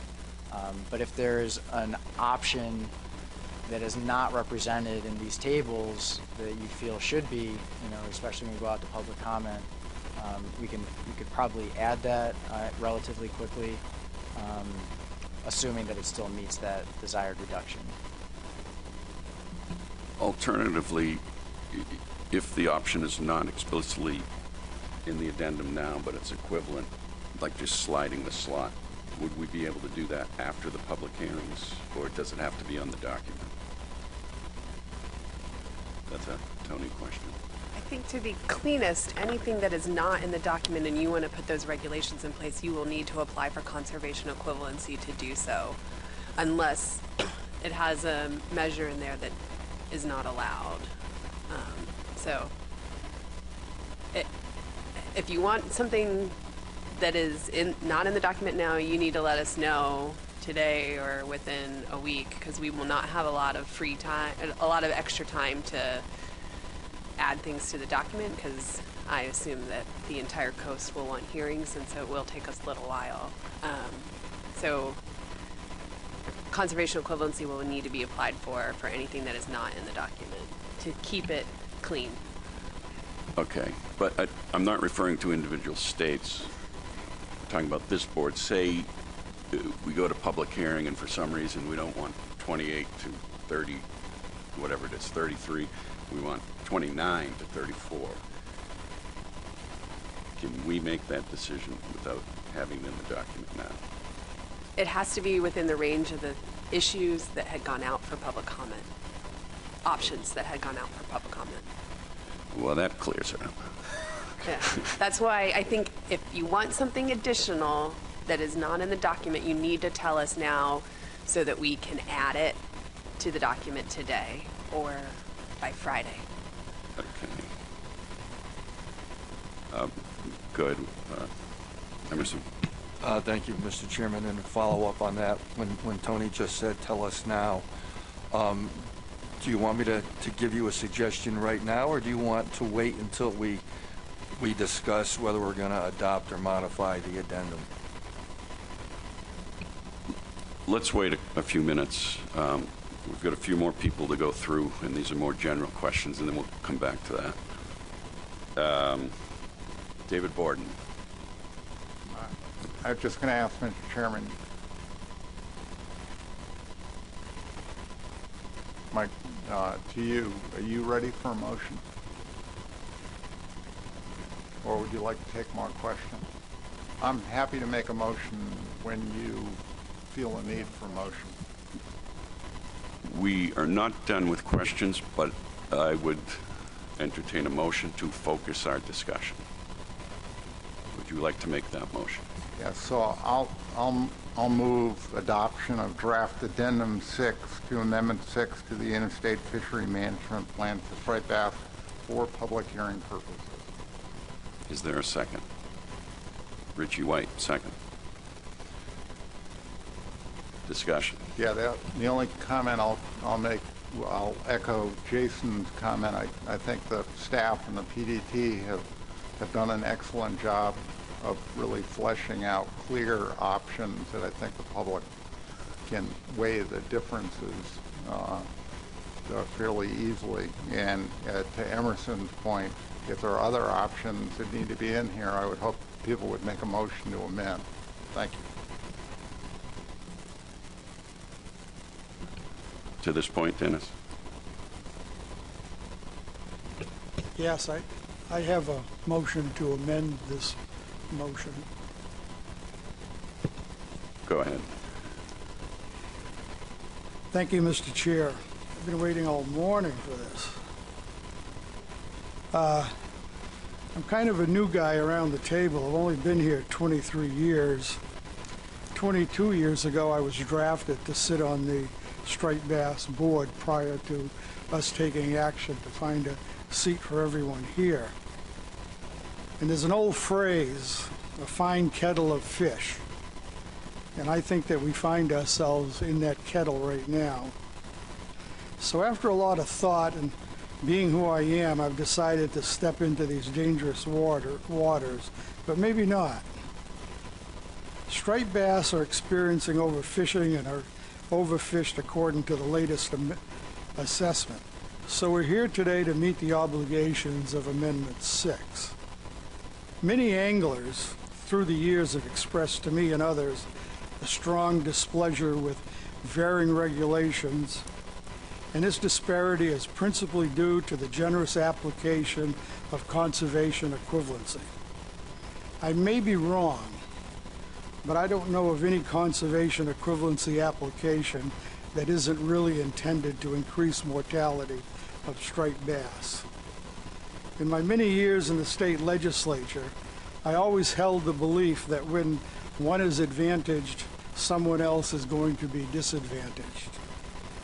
We're here today in part because some of us have been advantaged, and we're all here to pay the piper. I think the public should be given an opportunity to make their voices heard.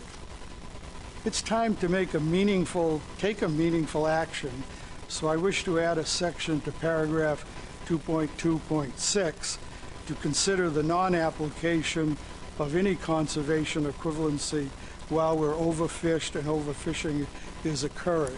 And I've given the staff this motion. If I have a second, I'll briefly speak to it. Is there a second?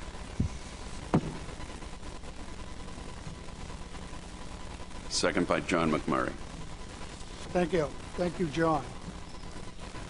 I urge you to support my motion to allow the public the opportunity to speak on this subject. And I know that many of you operate under various political pressures, and sometimes it's hard. Sometimes it is time to step up and do things that are right for the situation at hand. The situation, I think, is dire, and I think extreme action is required. And I think the time is now. In the future, when we prepare a new amendment, we can then consider a conservation equivalency with rigid sideboards which achieve our objectives. There will also, or would be, a burden on the TC to review whatever conservation equivalencies that already, prior to even approving this addendum, that are in the works. We haven't even approved it, and I'm sure that states are figuring out how they're going to manipulate the addendum to their own benefit, as we generally do. And I was quite pleased with Katie Drew's recent comments a few moments ago about having more stricter applications in the subject of conservation equivalency. We really have to tighten up how we do that. So I urge you just to allow this to go into the addendum so that the general public that speaks to all of you through emails and whatever methods, to give them an opportunity to speak on this subject. And I thank you, Mr. Chair.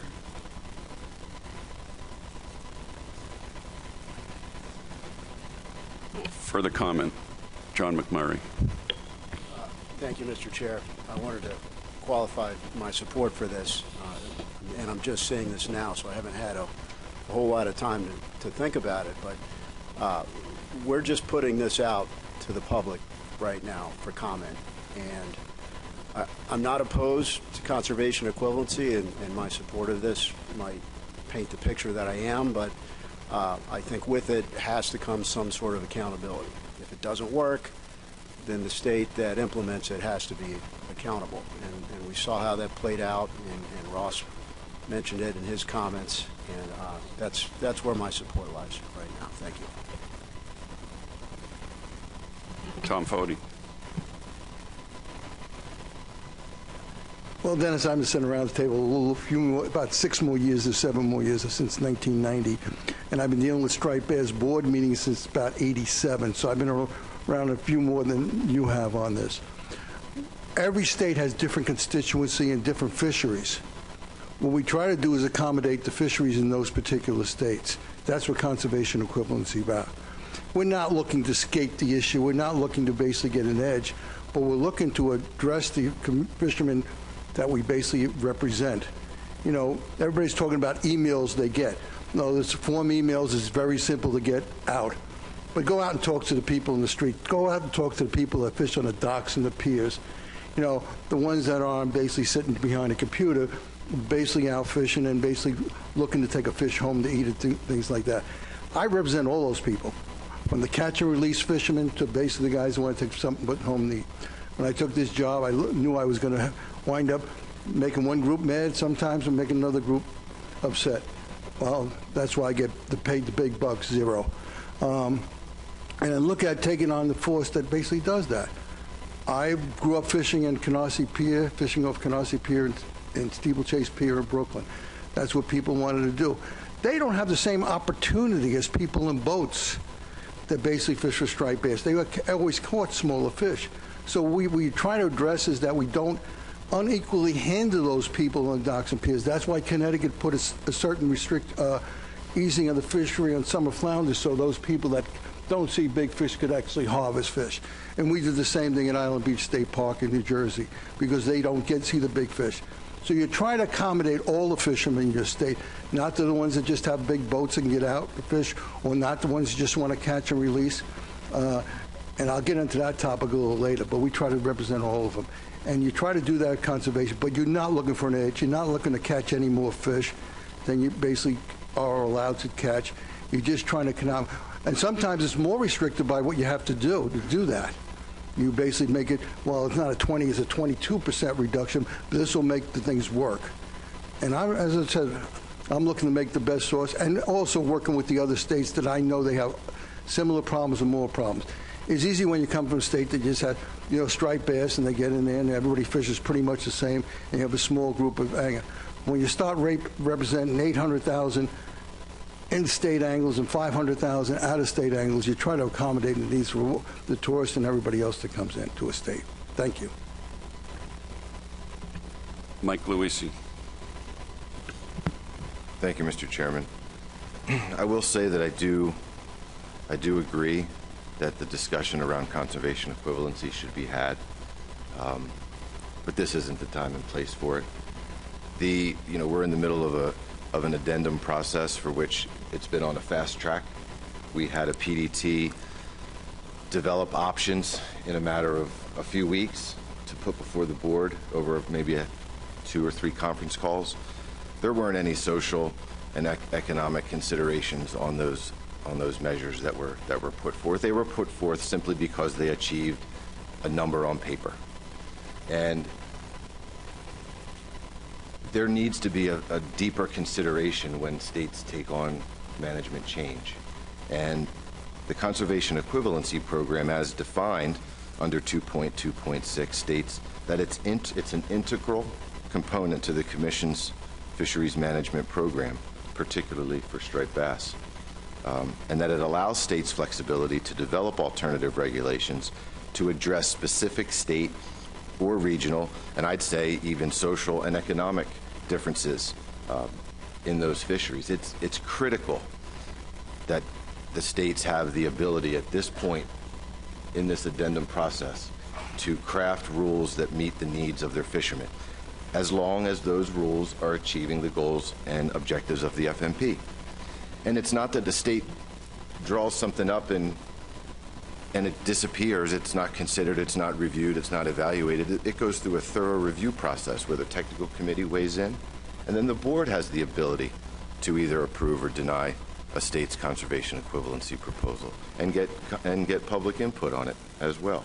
So again, I think that this idea, bringing this to the public, getting information to the feedback from the public, this should be something that we include in the amendment that we'll be discussing later. I think this is a bigger thing that we need to think more thoroughly about, and the impacts that something like this will have on the states if they're not able to use conservation equivalency in Addendum 6. Thank you. Jay McNamee. Thank you, Mr. Chair.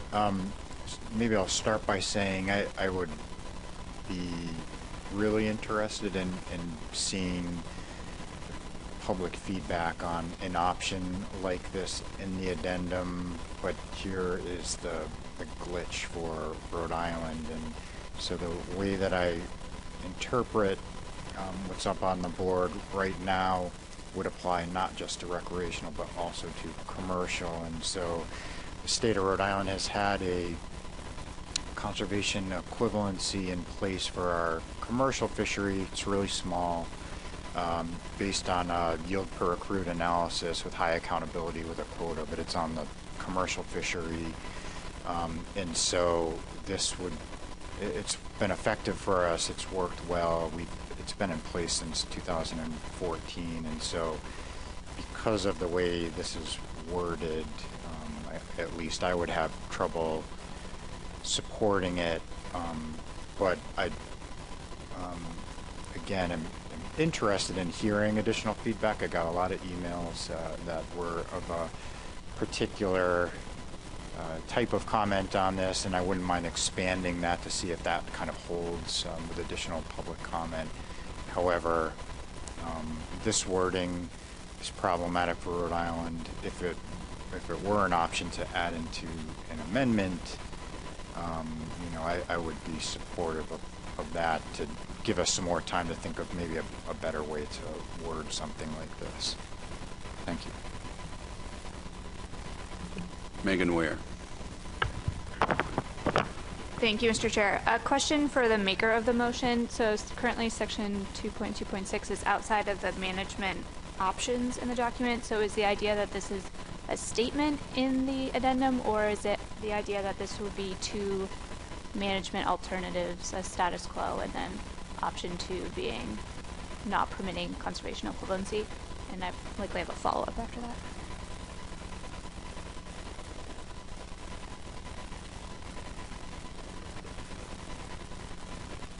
My original intent was to include an option of status quo or what I have there. In talking with Max, he suggested that we just place that in the document to include that as a statement. Is that not correct? Yeah, that was my intent of the motion, that it would be status quo, which would allow conservation equivalency, and then the alternative would be what the motion reads. And while I have the mic, I just want to repeat that I want to give the public an opportunity to weigh in on this. Regardless of whether, if this goes into the addendum at this point, it's still going to come back and allow you folks to vote on the final action, whether you want to go status quo or listen if the public overwhelmingly or in some part gives you a different opinion, and if nothing else, it might lead you and help you in the preparation of a later amendment.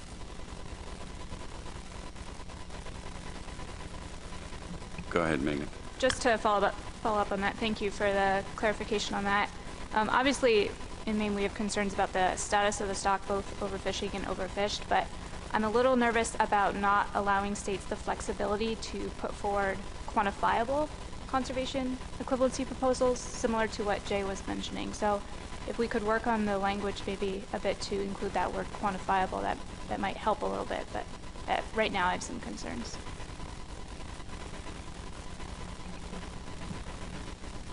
Richie White. Thank you, Mr. Chair. When Dennis brought this idea up to me, I said that at this point I would not be in favor if this was the voting on a final action. I'm always in favor of bringing things to the public, and I have voted consistently on things that I opposed, but put them out to the public to get public input. So I certainly support this, and I guess there would have to be overwhelming public support for me to support this in the final document. Rob O'Reilly. Thank you, Mr. Chairman. And Virginia would not support this motion. I think Andy Shields made a good comment earlier, although I know that the reduction in fishing mortality rate is the tantamount to having success with this addendum. I think if we just have addendum 6, it's certainly not going to satisfy Virginia. We already have grave concerns, not only about our fishery, but more than that, the resource itself. So if you look at what the action we've already taken to eliminate trophy-sized fisheries, granted, it's not going to be a break-the-bank type of reduction. It's about 0.5%. We had mandatory reporting for 25 years. We have no idea how many large fish were taken out. So we're intent on conservation equivalency to be more progressive than the addendum is, and the hallmark is the spawning stock, and our efforts will continue as we go forward to have those types of conservation measures. So thank you very much. Phil Langley.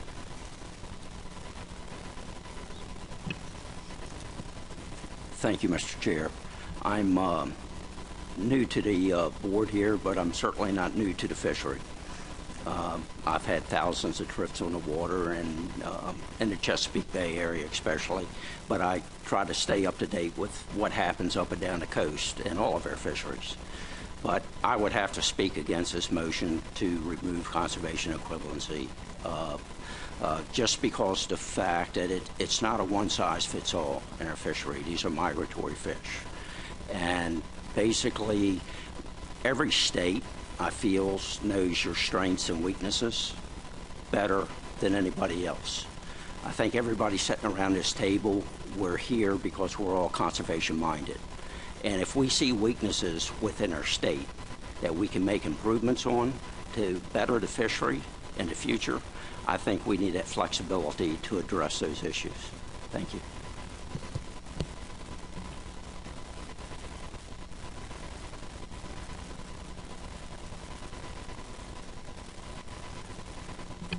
Sorry, we still got a long list here. Roy Miller. Thank you, Mr. Chairman. I'm going to oppose the motion because we're not here today to address the new amendment, which is where this question, if it were to come up, should be located. It should be in the new amendment. In other words, should conservation equivalency be allowed or should it not be allowed? That belongs in the amendment. We're changing Amendment 6, which recognizes conservation equivalency. So I don't think that this particular motion is appropriate for our consideration today, and therefore I'm going to oppose it. Thank you. Emerson Hasbrook. Thank you, Mr. Chairman, but I did not have my hand up on this issue. Oh, I'm sorry. The other white beard, Craig Miller.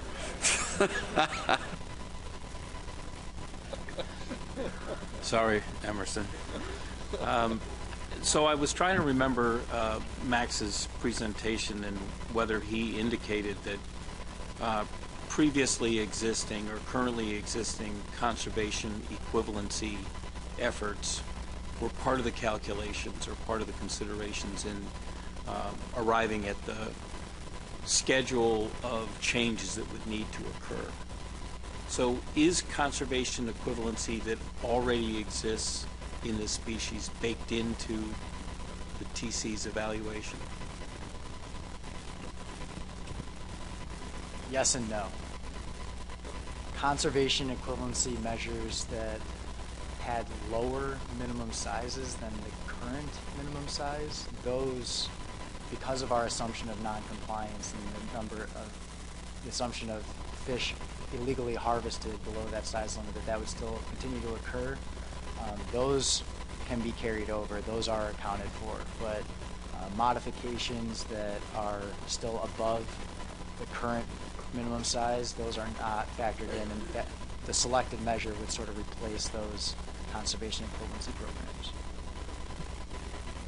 So as a follow-up, if this motion were to pass, would there be work required to reevaluate changes recommended for those states that have conservation equivalencies in this species? It doesn't seem prospective to me. It seems inclusive, the way it's drafted. No, I don't see any additional work here. I think this is more to the point of, depending on this, would conservation equivalency be permitted under this addendum while the stock is overfished and overfishing is occurring? So it would alleviate any work if it does go through in the end. Okay, thank you. Justin Davis. You did have your hand up, though, right? Okay. Yeah, Russell Dice. I would be against this amendment. Equivalency is equivalency, and I think states need this tool in their toolbox to manage the fishery. But amongst this gloom and doom, I would say I'm a commercial waterman, 60 years on Chesapeake Bay. I've never seen in all my life as many small striped bass, we call them rockfish home, at Tillman Island. That's about the center of the Chesapeake Bay and on the Maryland portion. We use clams as bait for a trout line to catch crabs with. And every day about 12, 1 o'clock, we have a feast for the small menhaden. I want to say rockfish, and I'm trying not to say it, so I say menhaden. But small rockfish that are gathered to get the bait that we throw over. There's hundreds of them, and every boat has that. There's so many small rockfish in our portion of the bay that when you're going down the trot line to dip crabs, sometimes you'll dip a rockfish up. So as a little ray of sunshine, we have them in the pipeline. Now, whether they mature and get out of the bay and get on the coast is another thing, because these are small fish, anywhere from 8 inches to, say, 14 inches. And we got this, Maryland got this good numbers, even with so wet a year this year and last year. We got all the water coming down the Susquehanna River. The fresh water's killed all the oysters in the upper bay. It stopped the crabs from going to the upper bay this year. They're just starting to get into the upper bay. It's not all Maryland's fault. This is coming from Pennsylvania and New York down the Susquehanna Valley, down Susquehanna River. To get in 2018, a 14.8 was fantastic with that much fresh water. So I hear a lot of gloom and doom, but I do see a ray of sunshine with all these small rockfish on in our portion of the bay. Thank you, Mr. Chairman. Thank you. Mike Millard. Thank you, Mr. Chair. I was inclined to support this amendment under Richie White's theory that it's rarely, if ever, a bad idea to go out to the public with an option and hear what they have to say. But then listening to Roy Miller, I wonder, and I would ask staff, is this a procedural issue? Can you adopt, could you ever adopt an option in an addendum that is at odds with the amendment?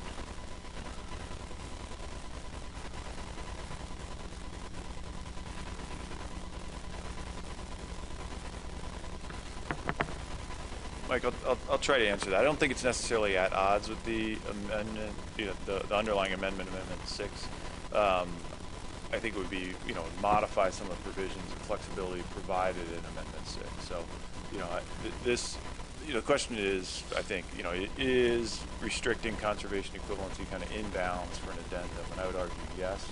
But, there are arguments around the table have been made that folks feel, this may be part of step 2, which may be an amendment down the road. So, it's the board can do this if they want, but it doesn't mean you have to do it. It's at the pleasure of the board right now whether they can or can't do it, or want to or don't want to do it. I think we're close to moving the question. Last word, Eric Reed. The last word, okay. My count's not looking too good for this motion, but even if it fails, I'm encouraged by the maker's statement about putting more teeth into conservation equivalency. I'm interested in that, and recent history maybe will support my opinion. But the other thing that I'm also encouraged, even if this fails, is Ms. Drew's statement about tightening the requirement to apply and get approval for conservation equivalency. So if this fails, I think we have some way forward, even if this fails. I'd like to go out to the public, but I probably will oppose the motion, knowing that the intent is to tighten the reins on conservation equivalency right away. So, thank you, Mr. Chairman. Thank you. I think we're going to move the question. I need 2 minutes to caucus.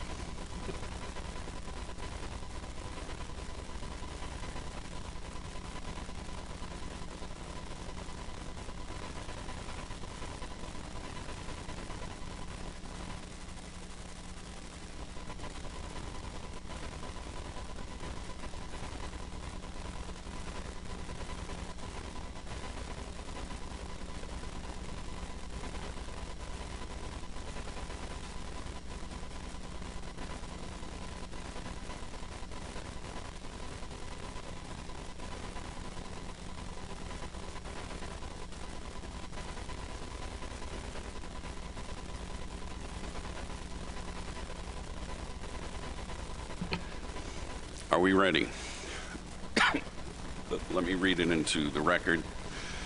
Motion to amend to include an option under Section 2.2.6 that conservation equivalency will not be permitted while the Atlantic striped bass stock is overfished or experiencing overfishing. And just to clarify, this will be an option in the addendum, with the other side of the option being status quo. All in favor? Raise your hand.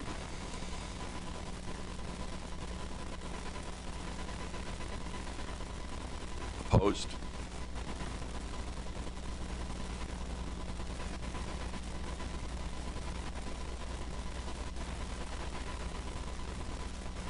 Thank you.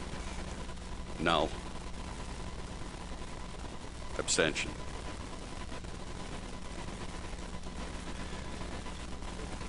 Motion fails. 2 to 12. 2 abstentions. Jim. Thank you, Mr. Chairman. While we're on the conservation equivalency train, Max had brought up during the presentation about there's states that currently have conservation equivalency that would kind of get a buy in this amendment. I mean, in this addendum. However, and I think we said we had to make a decision on that, and I just wanted to bring that up, and I'm not sure how to resolve it. But at this point, it's my preference that, and I'll preface this by saying I have no problem with the states that are, going for conservation equivalency that had done it before, and I understand the way it was done. But I think it would be cleaner if that anybody in the new, under the new rules would essentially have to recalculate their conservation equivalency, because and maybe Max, or you know this better than I do, but the last time we did it, I don't think all of the numbers were done the same. For instance, when we did the effort on the Hudson River, we did a 16% discard mortality. I think some of the other states did 9%, so it wasn't exactly the same. So I believe it would be cleaner if everybody, just if they're going to do conservation equivalency, that all the states submit those proposals, especially when it was considering that if we were using 16% and other states were using 9%, and we're talking about warmer weather and, increasing mortality, we probably should, everybody should recalculate those numbers, just so we and the public understand it, that we're not giving a buy to any state, that we're going to look at the numbers again. Thank you. Thank you. We're back to the main motion. So try and keep your comments this way. So Emerson, then Adam, then Marty, and then Rob. And Thank you, Mr. Chairman. I'd like to move to add 2 options to the addendum. I would like to add, or 2 sub-options rather, a sub-option 2A4 and a sub-option 3A4 to look at a slot size of 30 to 36 inches.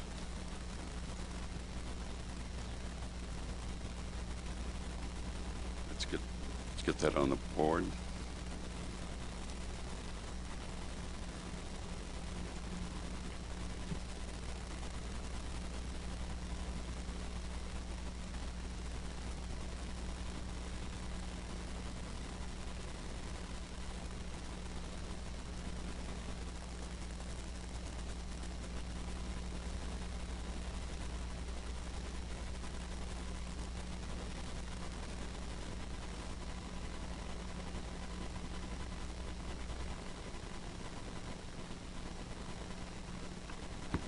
Just a point of clarification here. We might have done those calculations already, so I think the question is, does it meet the required reduction? So we would have to verify that it meets the desired reduction. So pending that that they meet the, is that something that we could add to the motion? Yes, go ahead.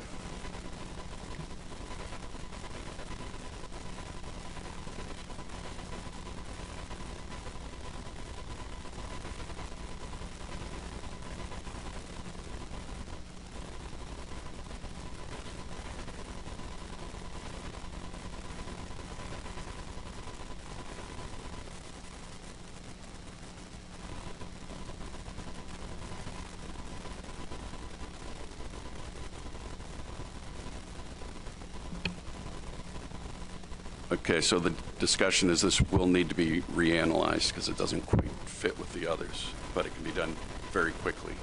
Is there a second to the motion? Chris Bat Savage, seconds. Discussion.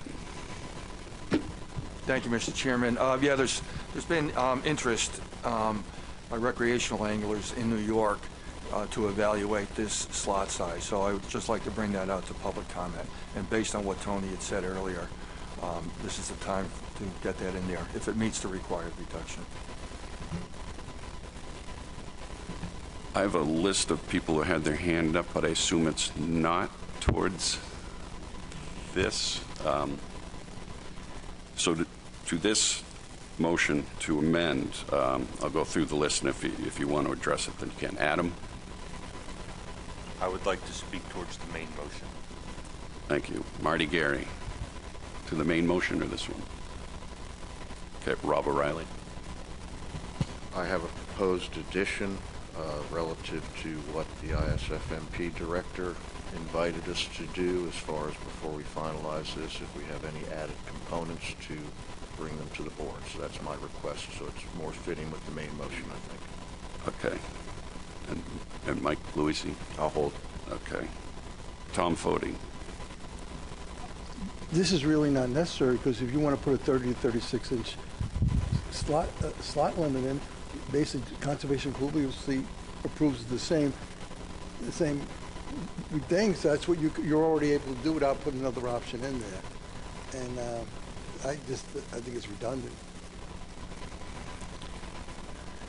Further, Chris Bat-Savage.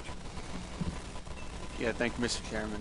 Yeah, assuming that this meets the required reductions, it fills the gaps and gives us a broader range of slot limits. What's intriguing about this is it still provides for a decent size range of fish that could be harvested, but it increases the minimum size a little bit, but then has a slot size that kind of falls between the 34 and 40 inch. And what's intriguing about the 36 compared to the 40 is just thinking about red drum management.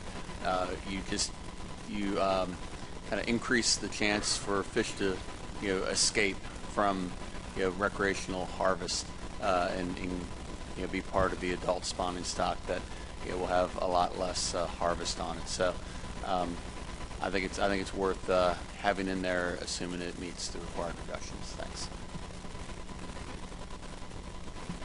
Further discussion. Justin Davis. Thank you, Mr. Chairman. I guess I have a question for the maker of the motion. I'm wondering if the primary interest here is in having a slot limit with a 30-inch minimum, because the options that we already have in the document basically operate off of a slot limit with the 40-inch maximum, which was part of the original direction to the board, and then another option with a 28-inch minimum. I can imagine a scenario here where the analysis is done and it says, well, a 30 to 36 won't work, but a 30 to 35 would.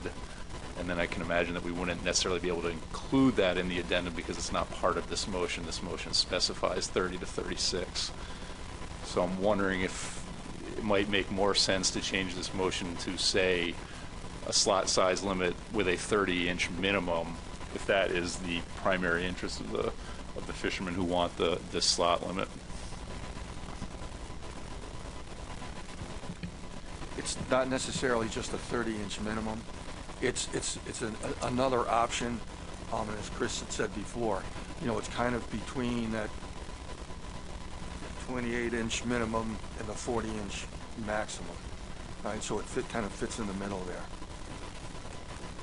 And I put it up there so that New York could have that option if it wanted, without having to go through conservation equivalency.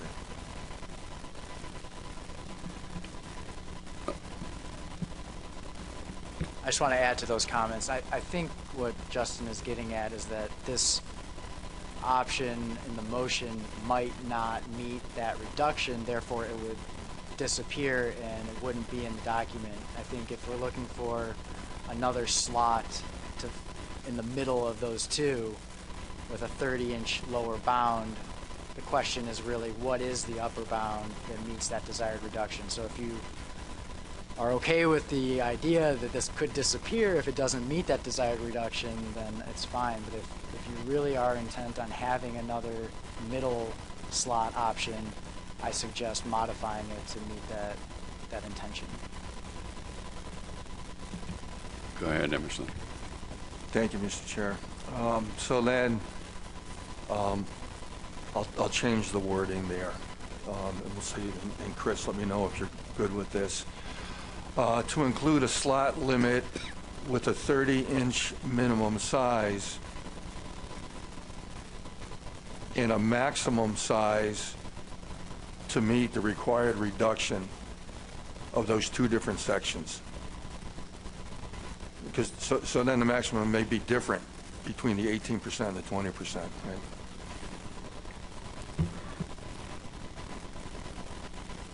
Chris, are you okay with the new wording? Yes, I am. Yes. I've noticed some hands in the audience, and I will call on a couple public comments, but I'm wait till we're back to the main motion, fully amended and ready to vote. Further discussion on this motion to amend?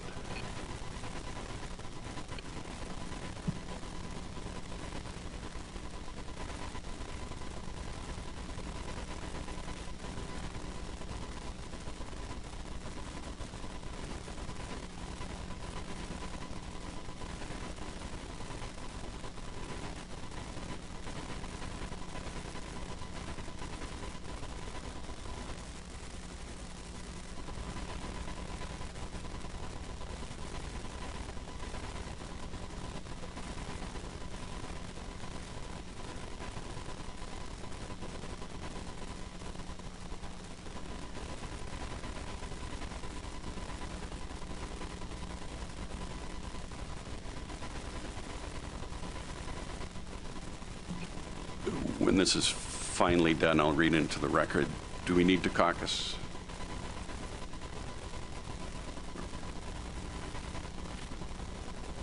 All right.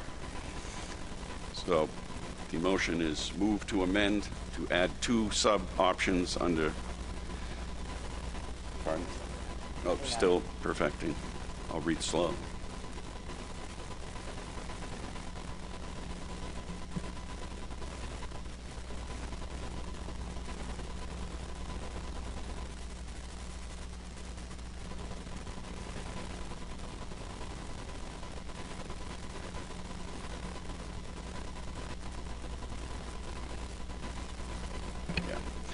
Okay, move to amend to add two sub-options under section 3.12-A4 and 3-A4 to include a slot size limit with a 30-inch minimum size limit and a maximum size limit that meets the required reduction for the two different sections. Are we ready for the vote? All in favor?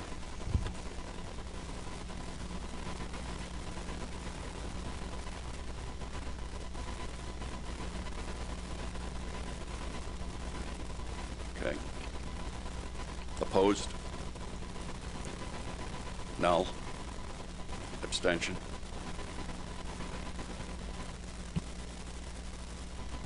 Motion passes unanimously. Back to the main motion.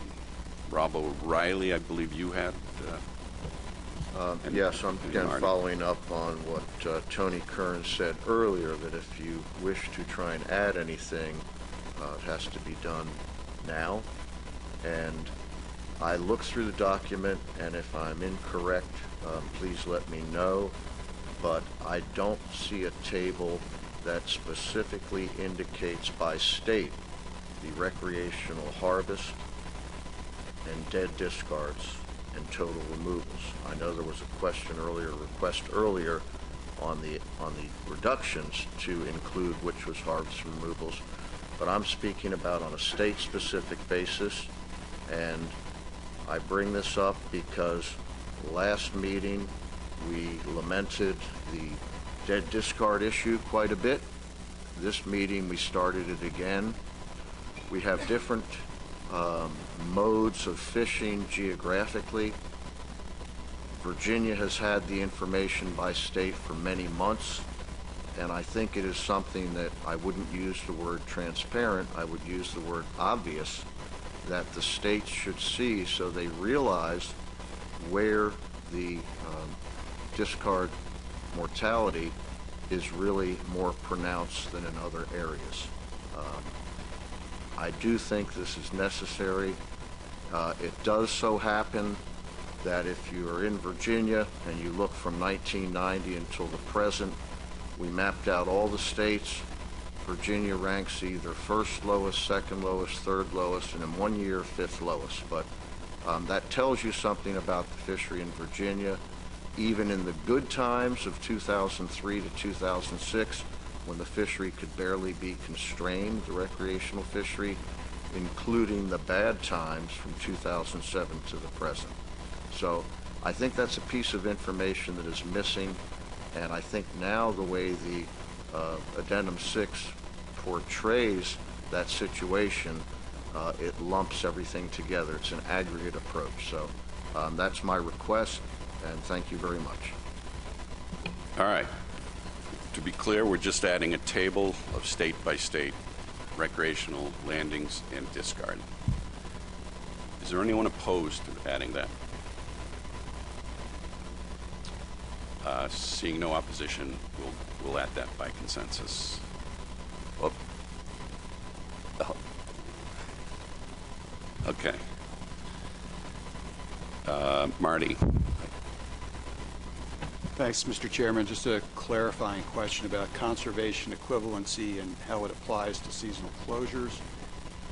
So our jurisdiction, the Potomac River Fisheries Commission, along with the district, although I'm asking for our jurisdiction, does not have MRIP specific estimates. The fish that are caught in PRFC jurisdictional waters are soon to be landed in Maryland or Virginia. So my question is, does that preclude us from pursuing conservation equivalency that includes seasonal closures? Thank you.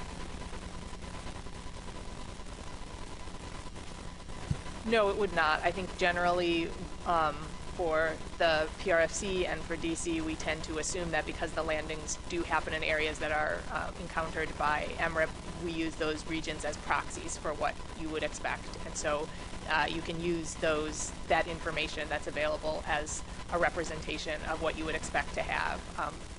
Alternatively, if you have your own additional non-MRIP data sources that the TC feels are robust enough, you could also submit based on those data sources as well. All right. Andy Shields. Thank you, Mr. Chairman. For the benefit of the public, as we go out to the public this fall, and for the benefit of the document, I just would like to make a request that we put some effort into the verbiage to explain what that 50% probability means. We discussed it earlier. I brought it up at a previous meeting. I can tell by the comments that I'm seeing out on the internet, letters that are coming my way, chatter that I see, that the public, and maybe not everybody around the table, I'll raise my hand, we still don't understand exactly what that means, and I think we're making assumptions that we all know what it means, but the public doesn't. So I think making it very clear how the 50% was arrived at, what the 50% means, both in this document and when you go out and you do public presentations, take some time to do a PowerPoint slide, explains exactly what that means. For better or for worse, the public will better understand it. Thank you very much. Any objection to adding some elaboration of the 50%? Tom, voting.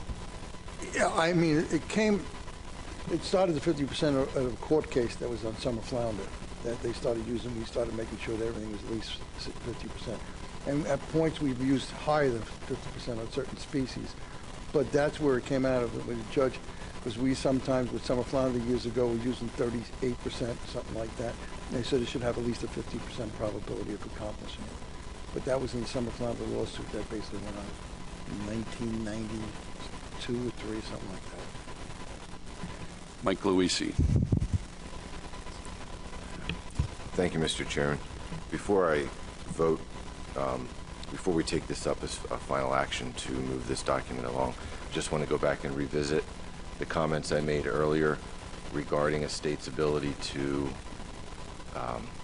provide an equivalency based on the allocation of the reduction to the different sectors as it applies to the document. And we can certainly take your advice, Mr. Chairman, since you're the all-knowing chairman of this board, that you see no problem in a state handling its responsibility in the manner that it sees fit.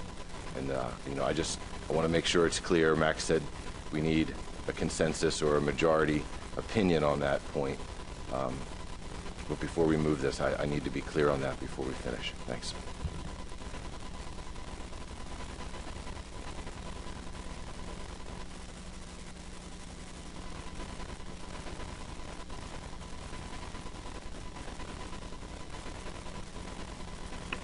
Yeah, so my feedback is the same as it was before. If there's no objection to putting that explicit language in that management equivalency section, great. If there is some objection, then I think it would have to go to a motion to add that language.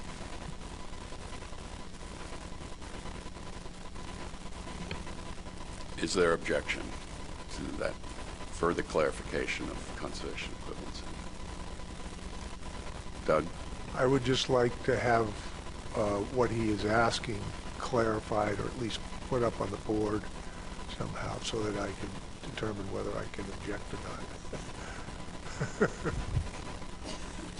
I can certainly do that. If you want to put up, let's just put up one of the commercial tables. Let me look and see which one it is. Maybe the 1.8% reduction option for Chesapeake Bay commercial quota. If you could put that up from the presentation.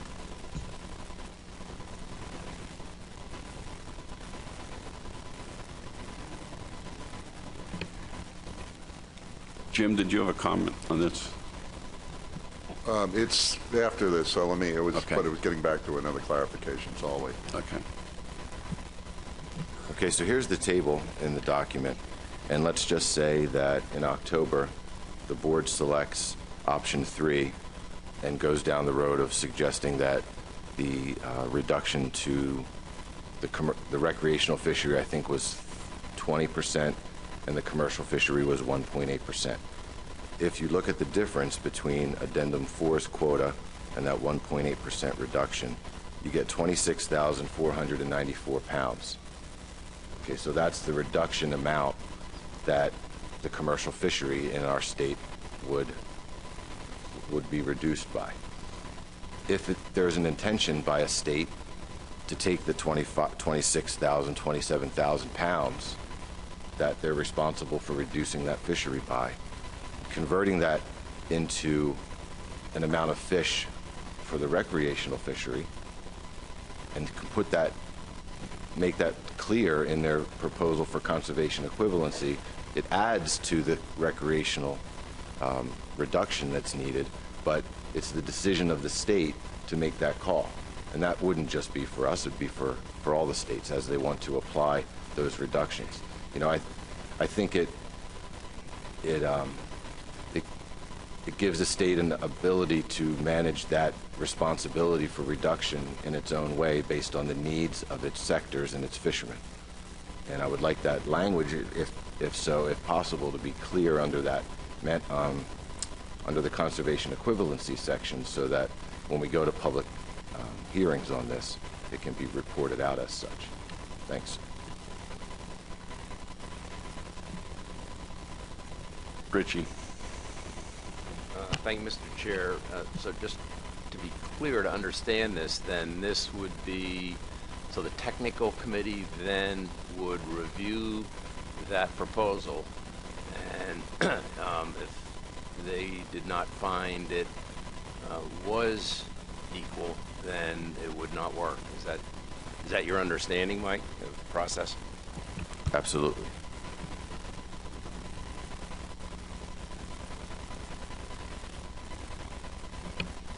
Yeah, so Mike, you're just talking about adding language in the conservation equivalency that clarifies this specific thing would be okay.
All right, so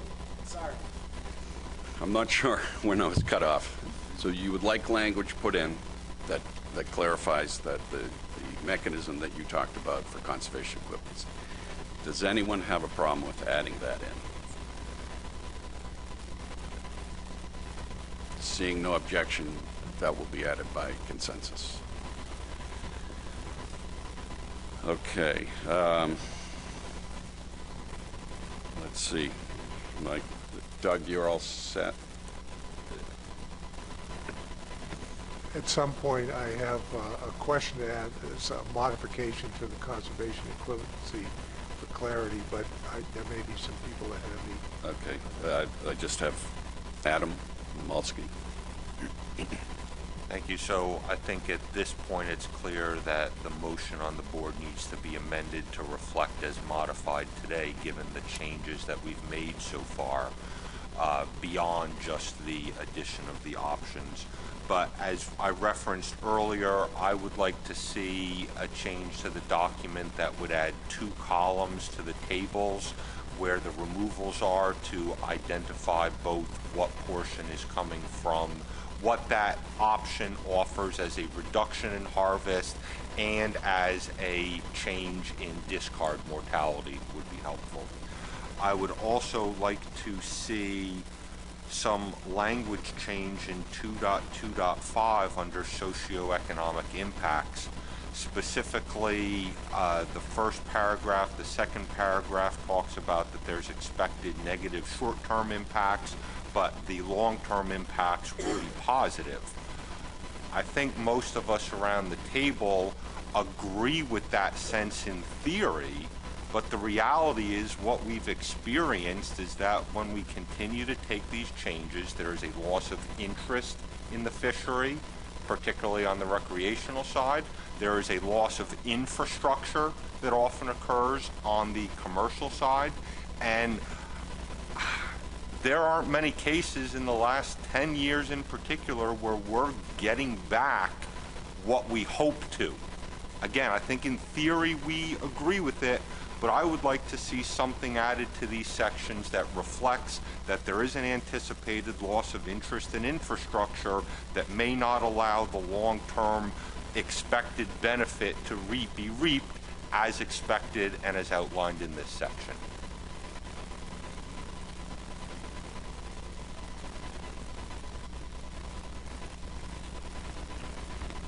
Just trying to recap that a little bit. So the idea that these reductions would be such that loss of interest in the fishery we may not realize that long-term benefit of this from an angler welfare perspective. Both on, so the last paragraph I think talks about angler welfare. The first paragraph specifically talked about economic jobs and value, so it would be reflected in both of those cases. Is everyone okay with that language? John McMurray. Yeah, I guess I'm okay with the language, but I would request that we also add language that there's a much greater loss of interest when there's no fish around to catch. Because this fishery is really driven by opportunity to catch fish, not how small of a fish you could catch. And, you know, I've been in it a long time, and that's really the truth about the striped bass fishery.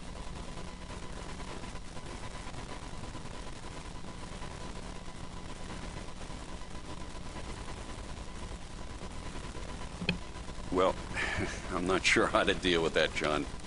We're sort of rewriting things on the fly, and I don't think we can do that right now. But I understand your point. Jim Gilmore. Thank you, Mr. Chairman. And maybe I wasn't clear before, but my comments before were to the main motion that currently, and so maybe I'll rephrase it differently.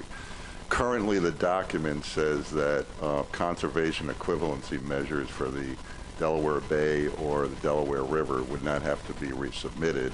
And my comment was that I think that they should, anybody that's going to want to do a conservation equivalency should have to resubmit the calculations because they were not done consistently. So either we can agree, talk about that, or I can put a motion up just to amend that so that any conservation equivalencies that are being presented by a state would have to resubmit their calculations justifying the use of conservation equivalency. So up to you how you want to handle it, Mr. Chairman. Thanks. I just want to get some clarification on this too. So I have up on the screen basically those exceptions to the sub-options. These are the measures that exist now that would carry over more or less into all these sub-options. So the one you're referring to is Delaware. Again, yes, it's been accounted for in our calculations, and it is a question to the board if they want to allow that measure to be rolled over or, you know, resubmit, in which case, as you said, it might shake out to be about the same thing anyways, but going through that process to vet it, discretion, that's up to the board. But I'm asking about Connecticut and New Jersey's programs, which are a reallocation of the commercial quota, so those would be reduced in terms of number of tags that they could issue, but here we're assuming that the size limits stay the same. So are you just speaking to Delaware's situation or to all three of those? Well, primarily Delaware, but I think all of them should be done. It's a little bit more work, but we're going out to the public, and I've already gotten questions from this about why are they getting a buy and we're not, you know, so that type of thing, or why do we have to recalculate them? So it's just easier. And again, I preface this by I think these are all going to fly. I don't have any you know, opposition to them getting conservation equivalency. It just makes the document cleaner that we all recalculated the numbers under a consistent set of rules, and that it would just be a cleaner way to put the document out. Thank you.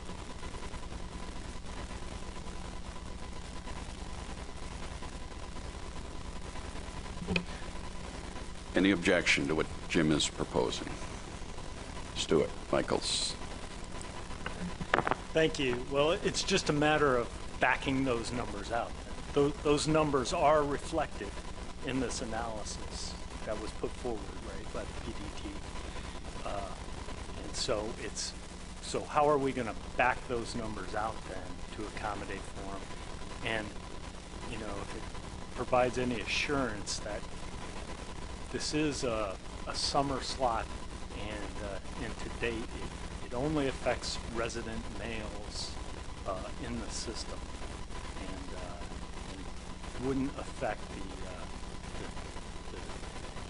ultimate goal, which is the reducing mortality on female spawning stock biomass. It just creates a lot of work for us, and I think, as Max pointed out, I don't think it's really going to get us anywhere.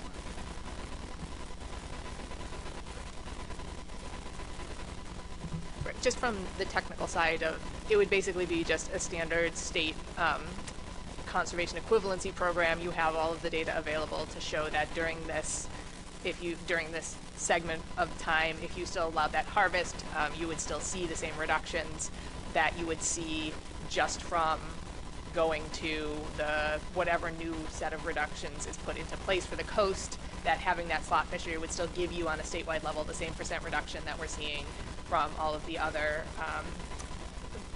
that we're expecting from the larger overall change. And as you say, it is a very small component of your fishery, and it's a very small component of the overall harvest. So I think on paper you will be able to get that calculation, that back in without a problem, but it would just mean that you would need to formally resubmit a conservation equivalency program, as would any other state that's sort of not rolled over now.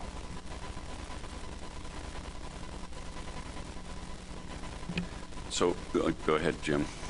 And just, you know, the two issues before, again, was that, you know, we were using different discard mortality percentages when we did the calculations previously. And secondly, you know, we have to redo them on the Hudson because MRIP doesn't cover the entire Hudson. It doesn't cover the entire Delaware also. So there's just some, you know, additional factors in this that I think, again, it just would be cleaner if we did it. I don't think it's a lot of work, Stu. I just, you know, if it was, I think I wouldn't propose it, but I think it's just a cleaner way to do it. Thank you.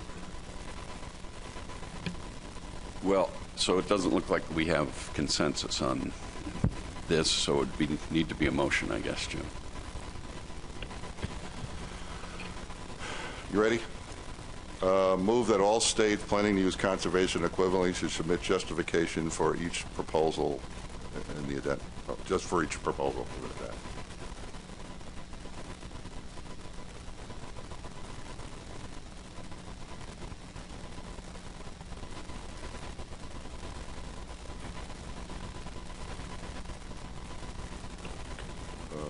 Conservation should submit justification for each proposal.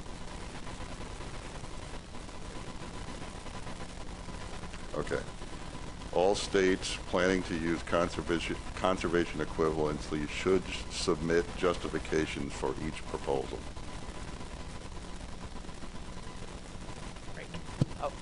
A point of clarification. So I don't think that really gets at what you're getting at, which is that under these sub-options, Delaware is able to roll over this lower slot in Delaware Bay during the summer. So I think the intent is to get rid of that ability to roll over that, in which case they would get in line with all the rest of the states and have to submit for CE if they want to change from whatever's selected.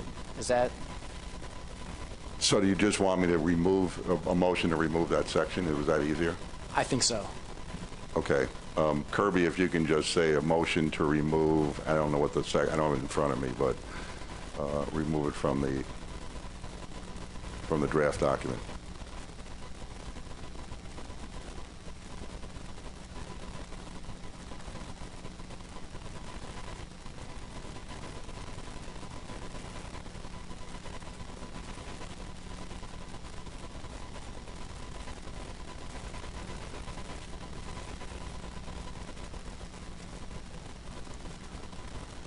Jim, would that also apply to the Connecticut, New Jersey bonus fish, which I'm realizing now that it didn't make it into the document, but it needs to be in there, that those two bonus program slot limits would also carry over for Connecticut, New Jersey? Yes, again, it's, we should all be doing the same thing. Yep.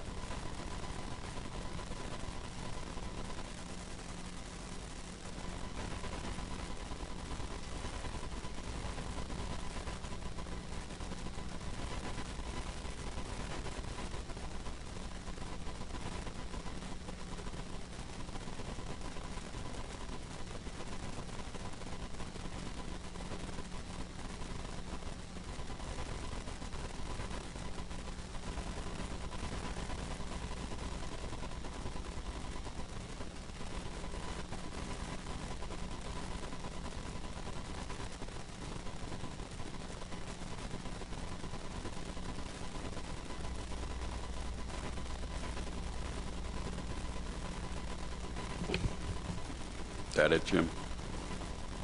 Close enough, a little longer, but that's fine. All right. Is there a second? Second by Megan Ware. Discussion? Jason?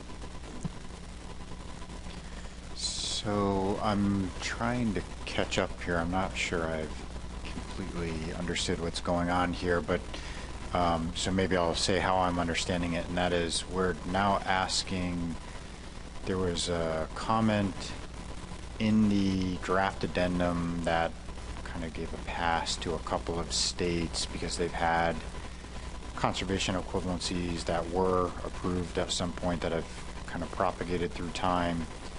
And so if we're now asking them to redo those, I just make the point that that's work for probably the technical committee member, and if we expect them to potentially work on an amendment and whatever is going to be in that, we're piling up a bunch of work that I don't know has a lot of technical value. The amendment part does. The other part, I'm not sure does. Just wanted to make that comment. Further comment on the motion? I need 1 moment, the caucus.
Mr. Gilmore, you just read the language up there to yourself and let us know that that's good.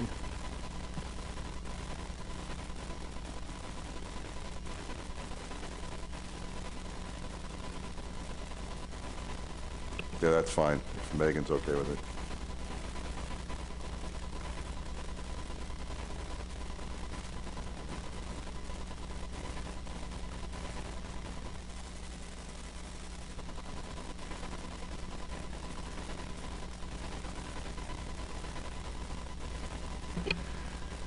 Okay, let me read it and move to amend to remove from the draft addendum 6 language that exempts states with minimum size fish lower than the FMP standard from conservation equivalency, so that all states are required to submit a conservation equivalency proposal.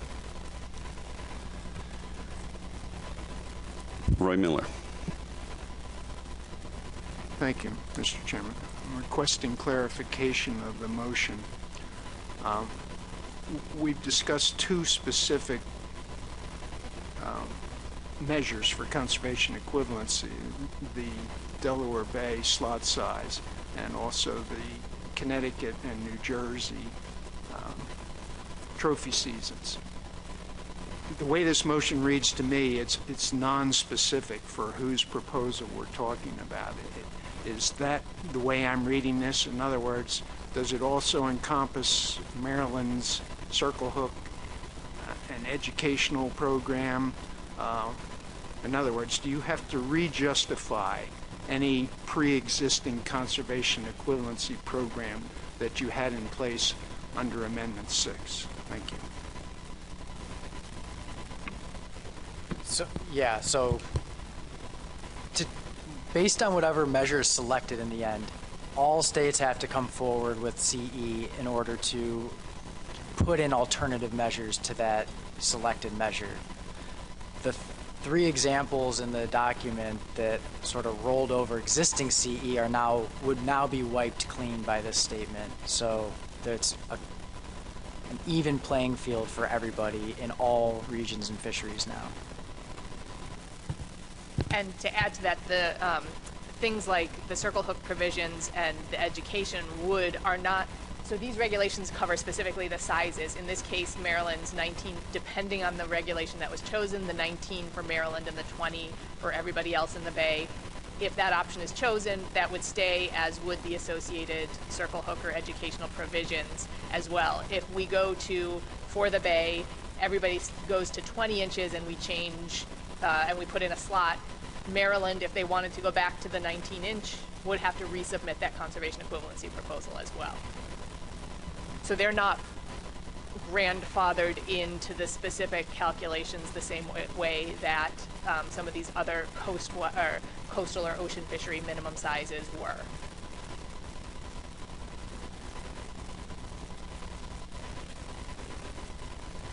Mike Luisi.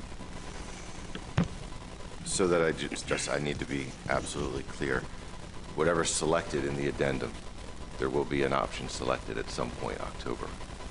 If Maryland has a different plan than what's selected, we'll put together a full package of conservation equivalency, which may or may not include circle hooks. I don't know that yet. We're likely not going to change that rule, so it will stay in place. But everything will be packaged up together. We can't assume that we're fishing under some reduced level of mortality because of a previously submitted plan. Correct? Okay. All right. Let's vote. All in favor?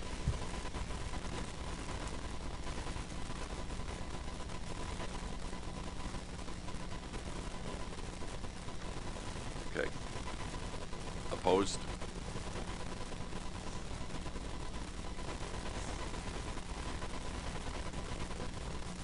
Null? Abstention?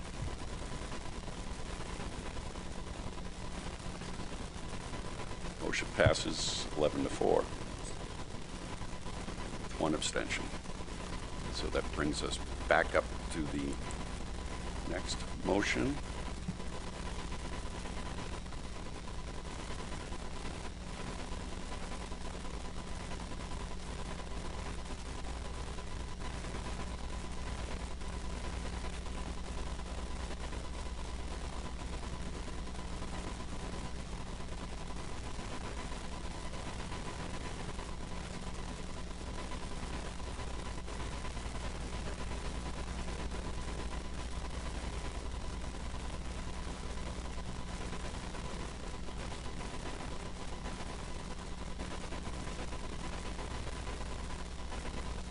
Yeah, stand by. We need to amalgamate all these things now.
This is it. This is now the main motion as amended several times, and I am required to read this into the record.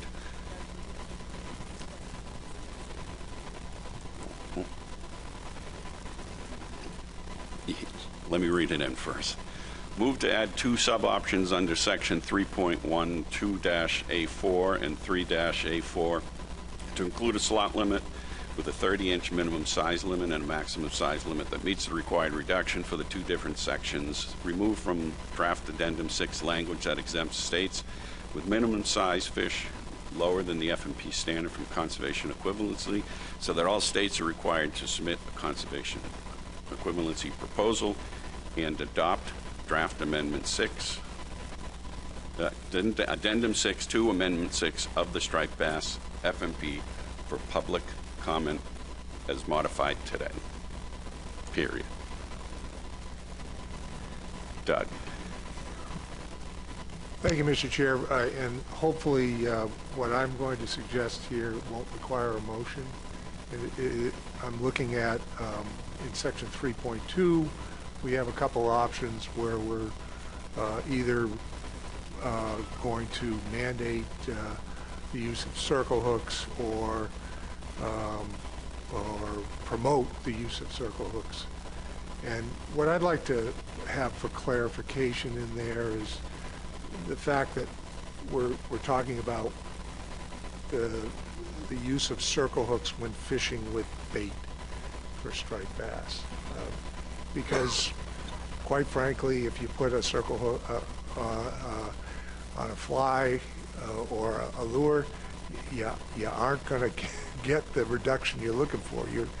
The whole thing behind circle hooks, the benefit of circle hooks is when you're using when you're fishing with bait as opposed to J hooks. So I think it would be, if we could just add that wording when fishing with bait for striped bass in both option B and option C, just as a clarification.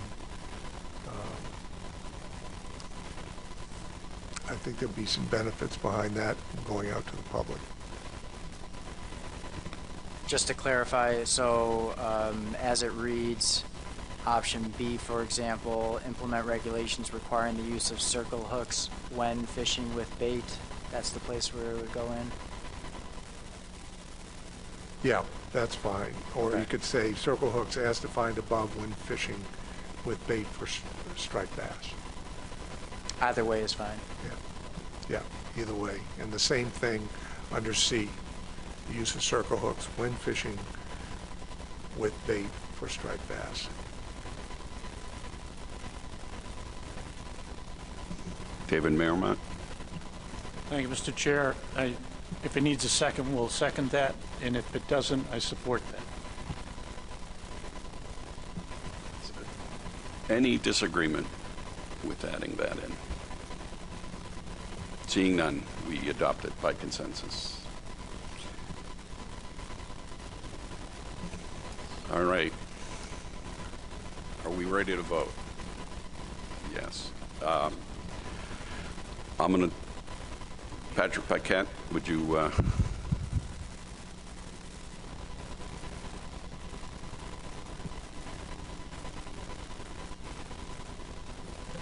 Thank you, Mr. Chairman. Patrick Paquette. I am a member of the Striped Bass AP. I've been a past president and then the government affairs officer for the Massachusetts Striped Bass Association since 2001. I've been attending this meeting for, I don't know, almost as long as Tom Foti. I'd like to make a couple of comments based on the motion you're about to make, just to make sure that a few things that I did not hear is said. I'm not going to repeat a bunch of stuff that you guys have debated. I value your time as much as my own. 9% release mortality is a good thing. It's one of the best release mortality numbers in all of fisheries management in the in the Northeast. To realistically think we're going to get that release mortality down, although we should always be making strive for that, from a management point of view, that may be unrealistic, especially when I don't hear you talking about a goal as to where you'd like to get with that release mortality. Any data in the document that surrounding removals and that shows removals should very clearly show the number of trips tied to those removals. My understanding is that discard mortality is not factored into commercial quota calculations. Pound nets, gill nets, hook and line release in my own state, they all have a discard mortality tied to them. And when you get into things like the proposal you discussed about Maryland and what Maryland's talking about doing, discard mortality needs to be very clearly understood when you start swapping fish back and forth between sectors. Based on Tony's comment answering to Dr. Armstrong's comments about what would and would not be able to be voted upon when this comes back from public, I see this as a very, very narrow scope to document. Social and economic impacts of this document are massive. I've heard an hour's discussion about the small summertime fishery in Maryland, and I've heard zero discussion that you are today, when you vote this and limit the options of what you are going to significantly impact, if not wipe out, a multi-million-dollar tournament structure up and down the East Coast. Hundreds of thousands of hotel rooms, visitor trips, private vessels. The tournament fishing on the East Coast for striped bass is about to be reduced by probably 90%. Multi-million dollars in local impact. And we had no discussion of it here today. And there's not much in here for people to talk about. The same thing, when it comes to impact, is about one of the primary reasons that people do fish. And people fish for large fish. The word trophy is definitely got to do with where you're at. But I saw no option, my understanding and my experience as a master, as somebody who fished in 2 different parts of Massachusetts as a charter captain, the hunt for very large fish, the elusive 50-pound fish. I'd love to see an option in this document that the public could at least comment on a true trophy fish. 50-inch fish barely ever survive release. There is data around those what we refer to as super cows. 50-inch fish, I'd love to, and I believe that if you analyzed a 50-inch option along with some of these lot limits, that you'd see almost no difference in impact because of how low that number is. However, as you all know, the ability of fishermen fish on hope. Sport fishing fishes on hope. So I would really appreciate it if you could at least let the public comment on a true fish of a lifetime opportunity. That is a big part of for-hire fishing and a big part of private fishing. Conservation equivalency plans that do not work should face some sort of automatic accountability measure. In federal FMPs, those kind of automatic accountability measures that are known up ahead by those states, those are regular in federal FMPs. They should be in this. I would also suggest that the people around the table, based on what these slot limits look like, do a little bit of research about a building phenomenon in U.S. fisheries, something called a dude trip. I'm not a fan of dude trips, but make no mistake about it. When you take trophy fish, truly the hunt for big fish, yes, there's about 10 different TV programs under those names. When you take the hunt for big fish out of striped bass fishing, commercial anglers, commercial fishers in Louisiana and in Alabama are actually basically selling mate slots on their boats. They let then the fishermen buy from dealers onshore. Please look into what a dude trip is, because dude trips are coming to the Northeast very soon, because those people that can access when the size limit is different for the commercial fisher than it is for the private recreational fisher, dude trips will become a viable thing for businesses in the Northeast. And the last thing I want to tell you is the biggest one. The public expected to comment on the 50% likelihood of success of this document. The public commented, many members of the public and organizations did prior to this document, that they wanted to see options that meet the 10-year rebuilding of Amendment 6. You've had at least 2 commissioners around this. But because these things are not in the document, the public is not going to be able to comment on that, and you're not going to be able to consider it when it comes back. So you're already going to waste a lot of the public's time, because you've got dozens of documents that say, hey, we got a problem with the 50%. hey, we've got a problem with not meeting the 10-year. But you're taking that off the table. The public wants to comment on these things, and you're not giving them that opportunity. You know, I have a problem that this document, I do not believe would meet the federal standard of a wide range. And last but not least, if we miss, I want you to really think about this, and you're going to hear this in a lot of comments after the public comments. If management misses, and I'll be honest, I wonder if the environmental factors affecting the species are going to allow us to get the reduction we want at all. But if we miss, anglers in the Northeast are going to lose May or September or both. If we don't achieve this and the decline continues, you're getting ready to flip a coin on 50% of losing September or May, and that's going to be devastating to sport fishing in the Northeast. Thanks, and I hope you listen to some of this stuff, because this document is significantly incomplete.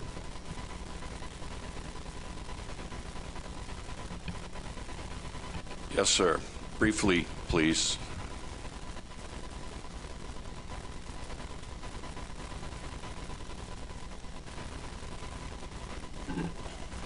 Thank you, Mr. Chairman. My name is Captain Robert Newberry. I'm chairman of Delmarva Fisheries, located in Chestertown, Maryland. We represent commercial, recreational, and packing and industries through the seafood industry on the Delmarva Peninsula. One thing is a concern of me, we're looking at this conservation equivalence, and in the Chesapeake Bay being the diverse ecosystem that we are, and what's driving this conservation equivalence happens to be the fact of the fishing mortality, or basically the overfishing of the fish and the overfishing of the biomass. One thing, it's kind of a comment and a question, maybe to Max might be able to help me on this. One of the factors in the definition of overfishing is not just strictly harvest. It can be fallen severely on episodic events like the freshet that we've had in the Chesapeake Bay, a 300-year record of fresh water. It can be pollution. It can be temperature. There's several different variances. I was very interested to see if the TC is going to consider, when we submit conservation equivalences, if it is based on some of these episodic events in the definition of overfishing, that if the TC will consider the fact of the pollution problems that we have in the Chesapeake Bay, the freshet that we have that would apply to the conservation equivalence. It's not just our overfishing. It is like maybe, I'd say 70%, maybe 60%, but 40% is like, you know, we have an area in Baltimore that's dumped over 2.5 billion gallons of, you know, pollution into the bay in the past year. You know, if that is going to be figured, if the definition of overfishing, that is a factor in the definition of why overfishing is occurring, or overfished is occurring, I was wondering if the TC would be considering that in this, you know, when we submit our conservation equivalences. No, the conservation equivalency is only to say these regulations will result in the same % reduction in total fishery removals as the proposed measure. So we're not considering any additional mortality from pollution, from any other environmental sources. The conservation equivalency is strictly focused on the fishery removals. Because you know, the one thing with the dead zones and the benthic zones that we have in the bay that are on increasing right now because of the temperature and the weather and the fresh water, I just, you know, when I look at the definition of how we get to overfishing, and the definition is considered some of these environmental events, I think that that should be, I mean, just my opinion, that should be considered in when we do our conservation equivalence. So thank you very much. All right, thank you. Are we ready to vote? Very ready. All in favor? You want a caucus? Caucus. 2 minutes.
All right, we're going to call the question.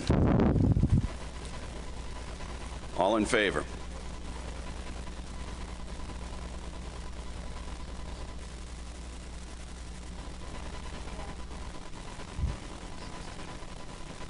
Thank you. Opposed? Null? Abstention?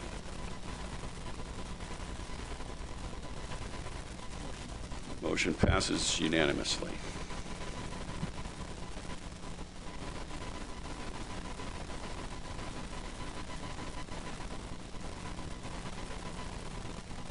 All right, item 5. Up to the board, what do we want to do with this? I would suggest we need to move this down the road quite a bit till we're done with the addendum. Mike Lewisi. Yeah, thank you, Mr. Chairman. I think we were in the same spot last time. We were either over the time limit or we had 5 minutes left. When I made this motion to consider the initiation of an amendment, I'm not going to speak to that again. I think it's very important that we consider the long-term success and the long-term management of this fishery. However, again, we're faced with time limitations, and based on our discussion yesterday, I talked with the chair about what I foresee moving ahead. We have an October annual meeting where we'll be dealing with this addendum 6. Probably will take some time. There's going to be conservation equivalency programs and measures that are going to need to be considered at the winter meeting, which will likely take a great deal of time. So I'm thinking, Mr. Chairman, that it may be best to postpone this motion and the consideration of the initiation of an amendment until the spring meeting of 2020. And if you're okay with it, I'd make that motion to postpone consideration of the initiation of the amendment to, I guess it'll be the spring meeting of 2020. Or I move to believe postpone what's up on the board.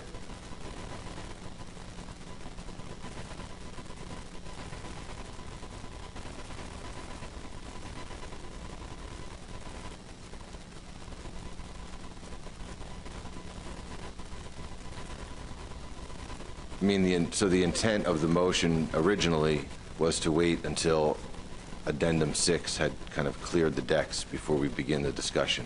But I think just the motion in itself and the initiation of an amendment is going to require a great deal of discussion, given what's been talked around about the table. And, another idea that we may want to think about is putting together a small working group between now and May to flesh out a little bit of what this amendment might look like. Something to consider. Thank you.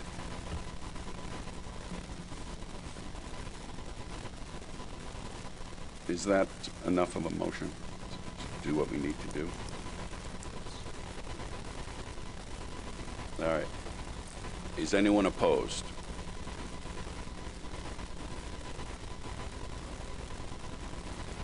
Second.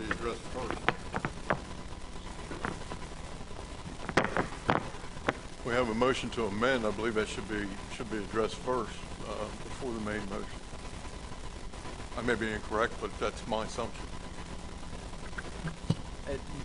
Mike, is your intent to postpone both of these, the main motion and the motion to amend? Just as we did in May, my motion is to postpone the whole action, because I believe that there'll be additional items such as conservation equivalency that may be brought up, and we've lost the amount. We don't have time to get into that full debate today. Emerson. Thank you, Mr. Chairman. So if we delay any discussion about an amendment till next May, does that mean we essentially now have 9 years to rebuild spawning stock biomass? Or we will have 9 years to rebuild? Well, we will be rebuilding at an F of 0.2.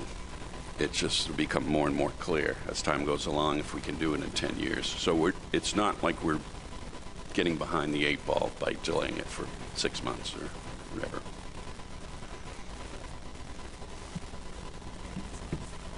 The 10-year time frame is still, the clock is ticking on that, yes.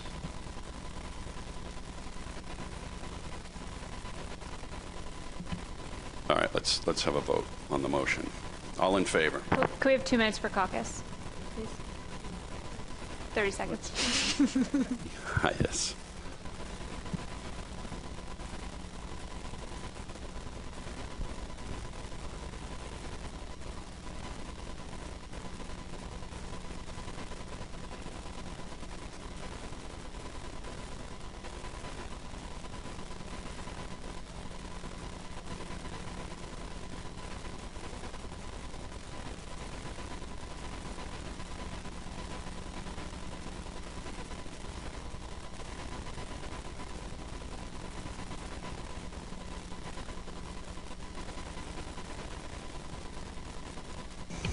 Andy.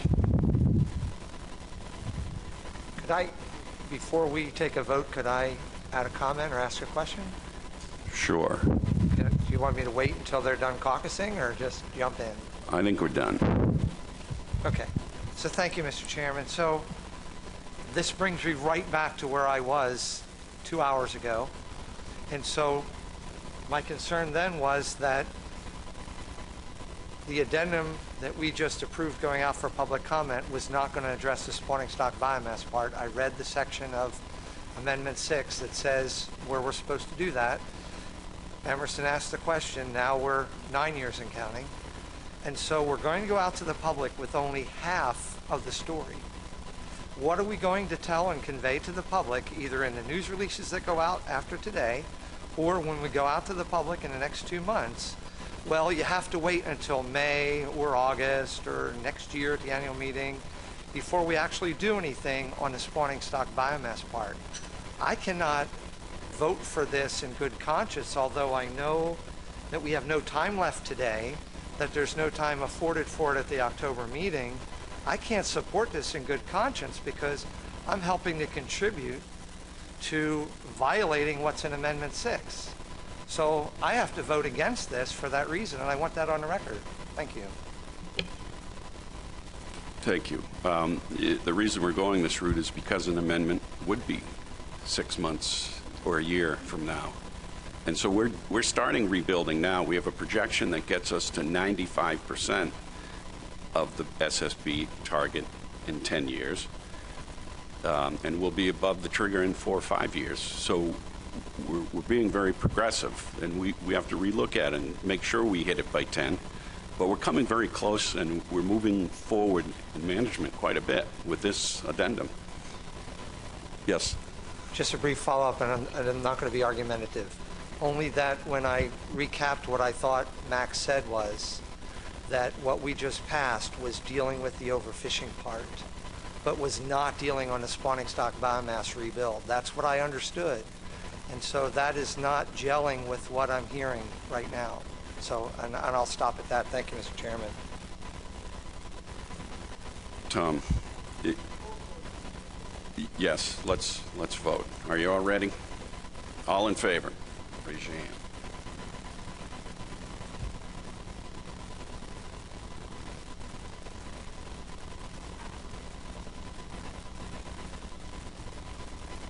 Opposed?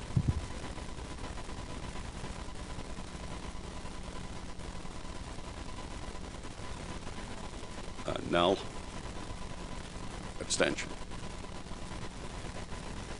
Motion passes 11-5. Tom Foti. I disagree with Andy vehemently on this. We are dealing with the spawning stock biomass. This is what the rules are basically put in place so you can reach the targets. We're not looking at whether it's going to accomplish in 10 years or not. We have a 95% of doing that. Do we need to fine tune it?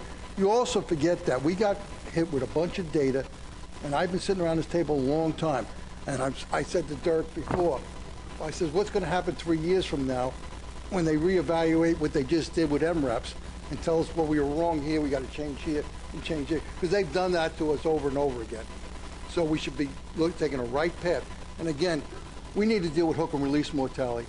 I can't accept the comments that we can't do nothing about it because people are going to fish. If we start basically going to look at what's happening on, people right now out fishing in bays and estuaries where the water is 90 degrees, and they tell me, well, they're only catch and release fishermen. I'm saying, you're catch and kill fishermen. with a 30 and 40% hook and release mortality, you shouldn't feed. People that are conservation minded are not fishing in bays and estuaries with 80-degree water right now for striped bass. I applaud Maryland for what they did by putting in that weather alert. We should be doing that in the Delaware River and when the water gets between 80 degrees for both New Jersey and Pennsylvania. So I'm looking at a whole bunch of other issues that need to be covered under an amendment. And also, what is this, we are 40 million pounds higher than we produced the highest young of the year. We managed in 2011 and 2015 to produce, and 14 also, record year classes. So it's not the spawning stock biomass that's the problem. It's a whole bunch of other issues like catch and release and other things that are going on that are causing the high mortality and environmentals, which sometimes we don't have a control over. So that's where I'm going to leave it. Thank you. Doug. Yeah, I just wanted to make 2 points. One, that I do think if we, when we pass this addendum, if we take the measures that are in this addendum, we will start rebuilding the stock. There's clearly an indication we're reducing F back to the target. And the reason I voted against postponing is because I think we can start the amendment even sooner.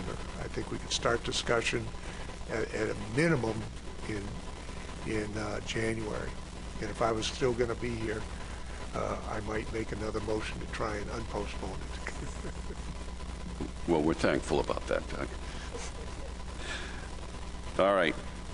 We're done with this item. The next item, we're going to eliminate. We will be doing the FMP review by email. Is that correct? And which leaves us to other business. Any final comments, other business? Yes, sir. Thank you, Mr. Chairman. My name is Brian Plumley. I just wanted to recognize Rob O'Reilly for his 32 years of service for the Commonwealth. I had the pleasure of serving on the State Management Board while Rob was the Chief of Fisheries. He was terrific. Jack Travelstead is here. And I think he'd agree with me that Rob has been universally recognized as a source of great information and fairness for the Commonwealth, and I didn't want to let him slip away from his last meeting without us recognizing all the good work he's done. So, thank you, Rob.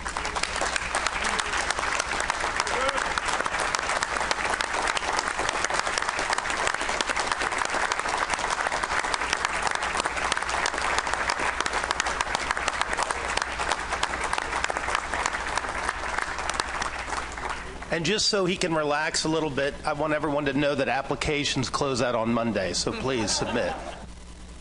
Let the record show that was a standing ovation. Any other business? Seeing none, we are adjourned. We're going to try to start the wind power workshop at about 1 o'clock.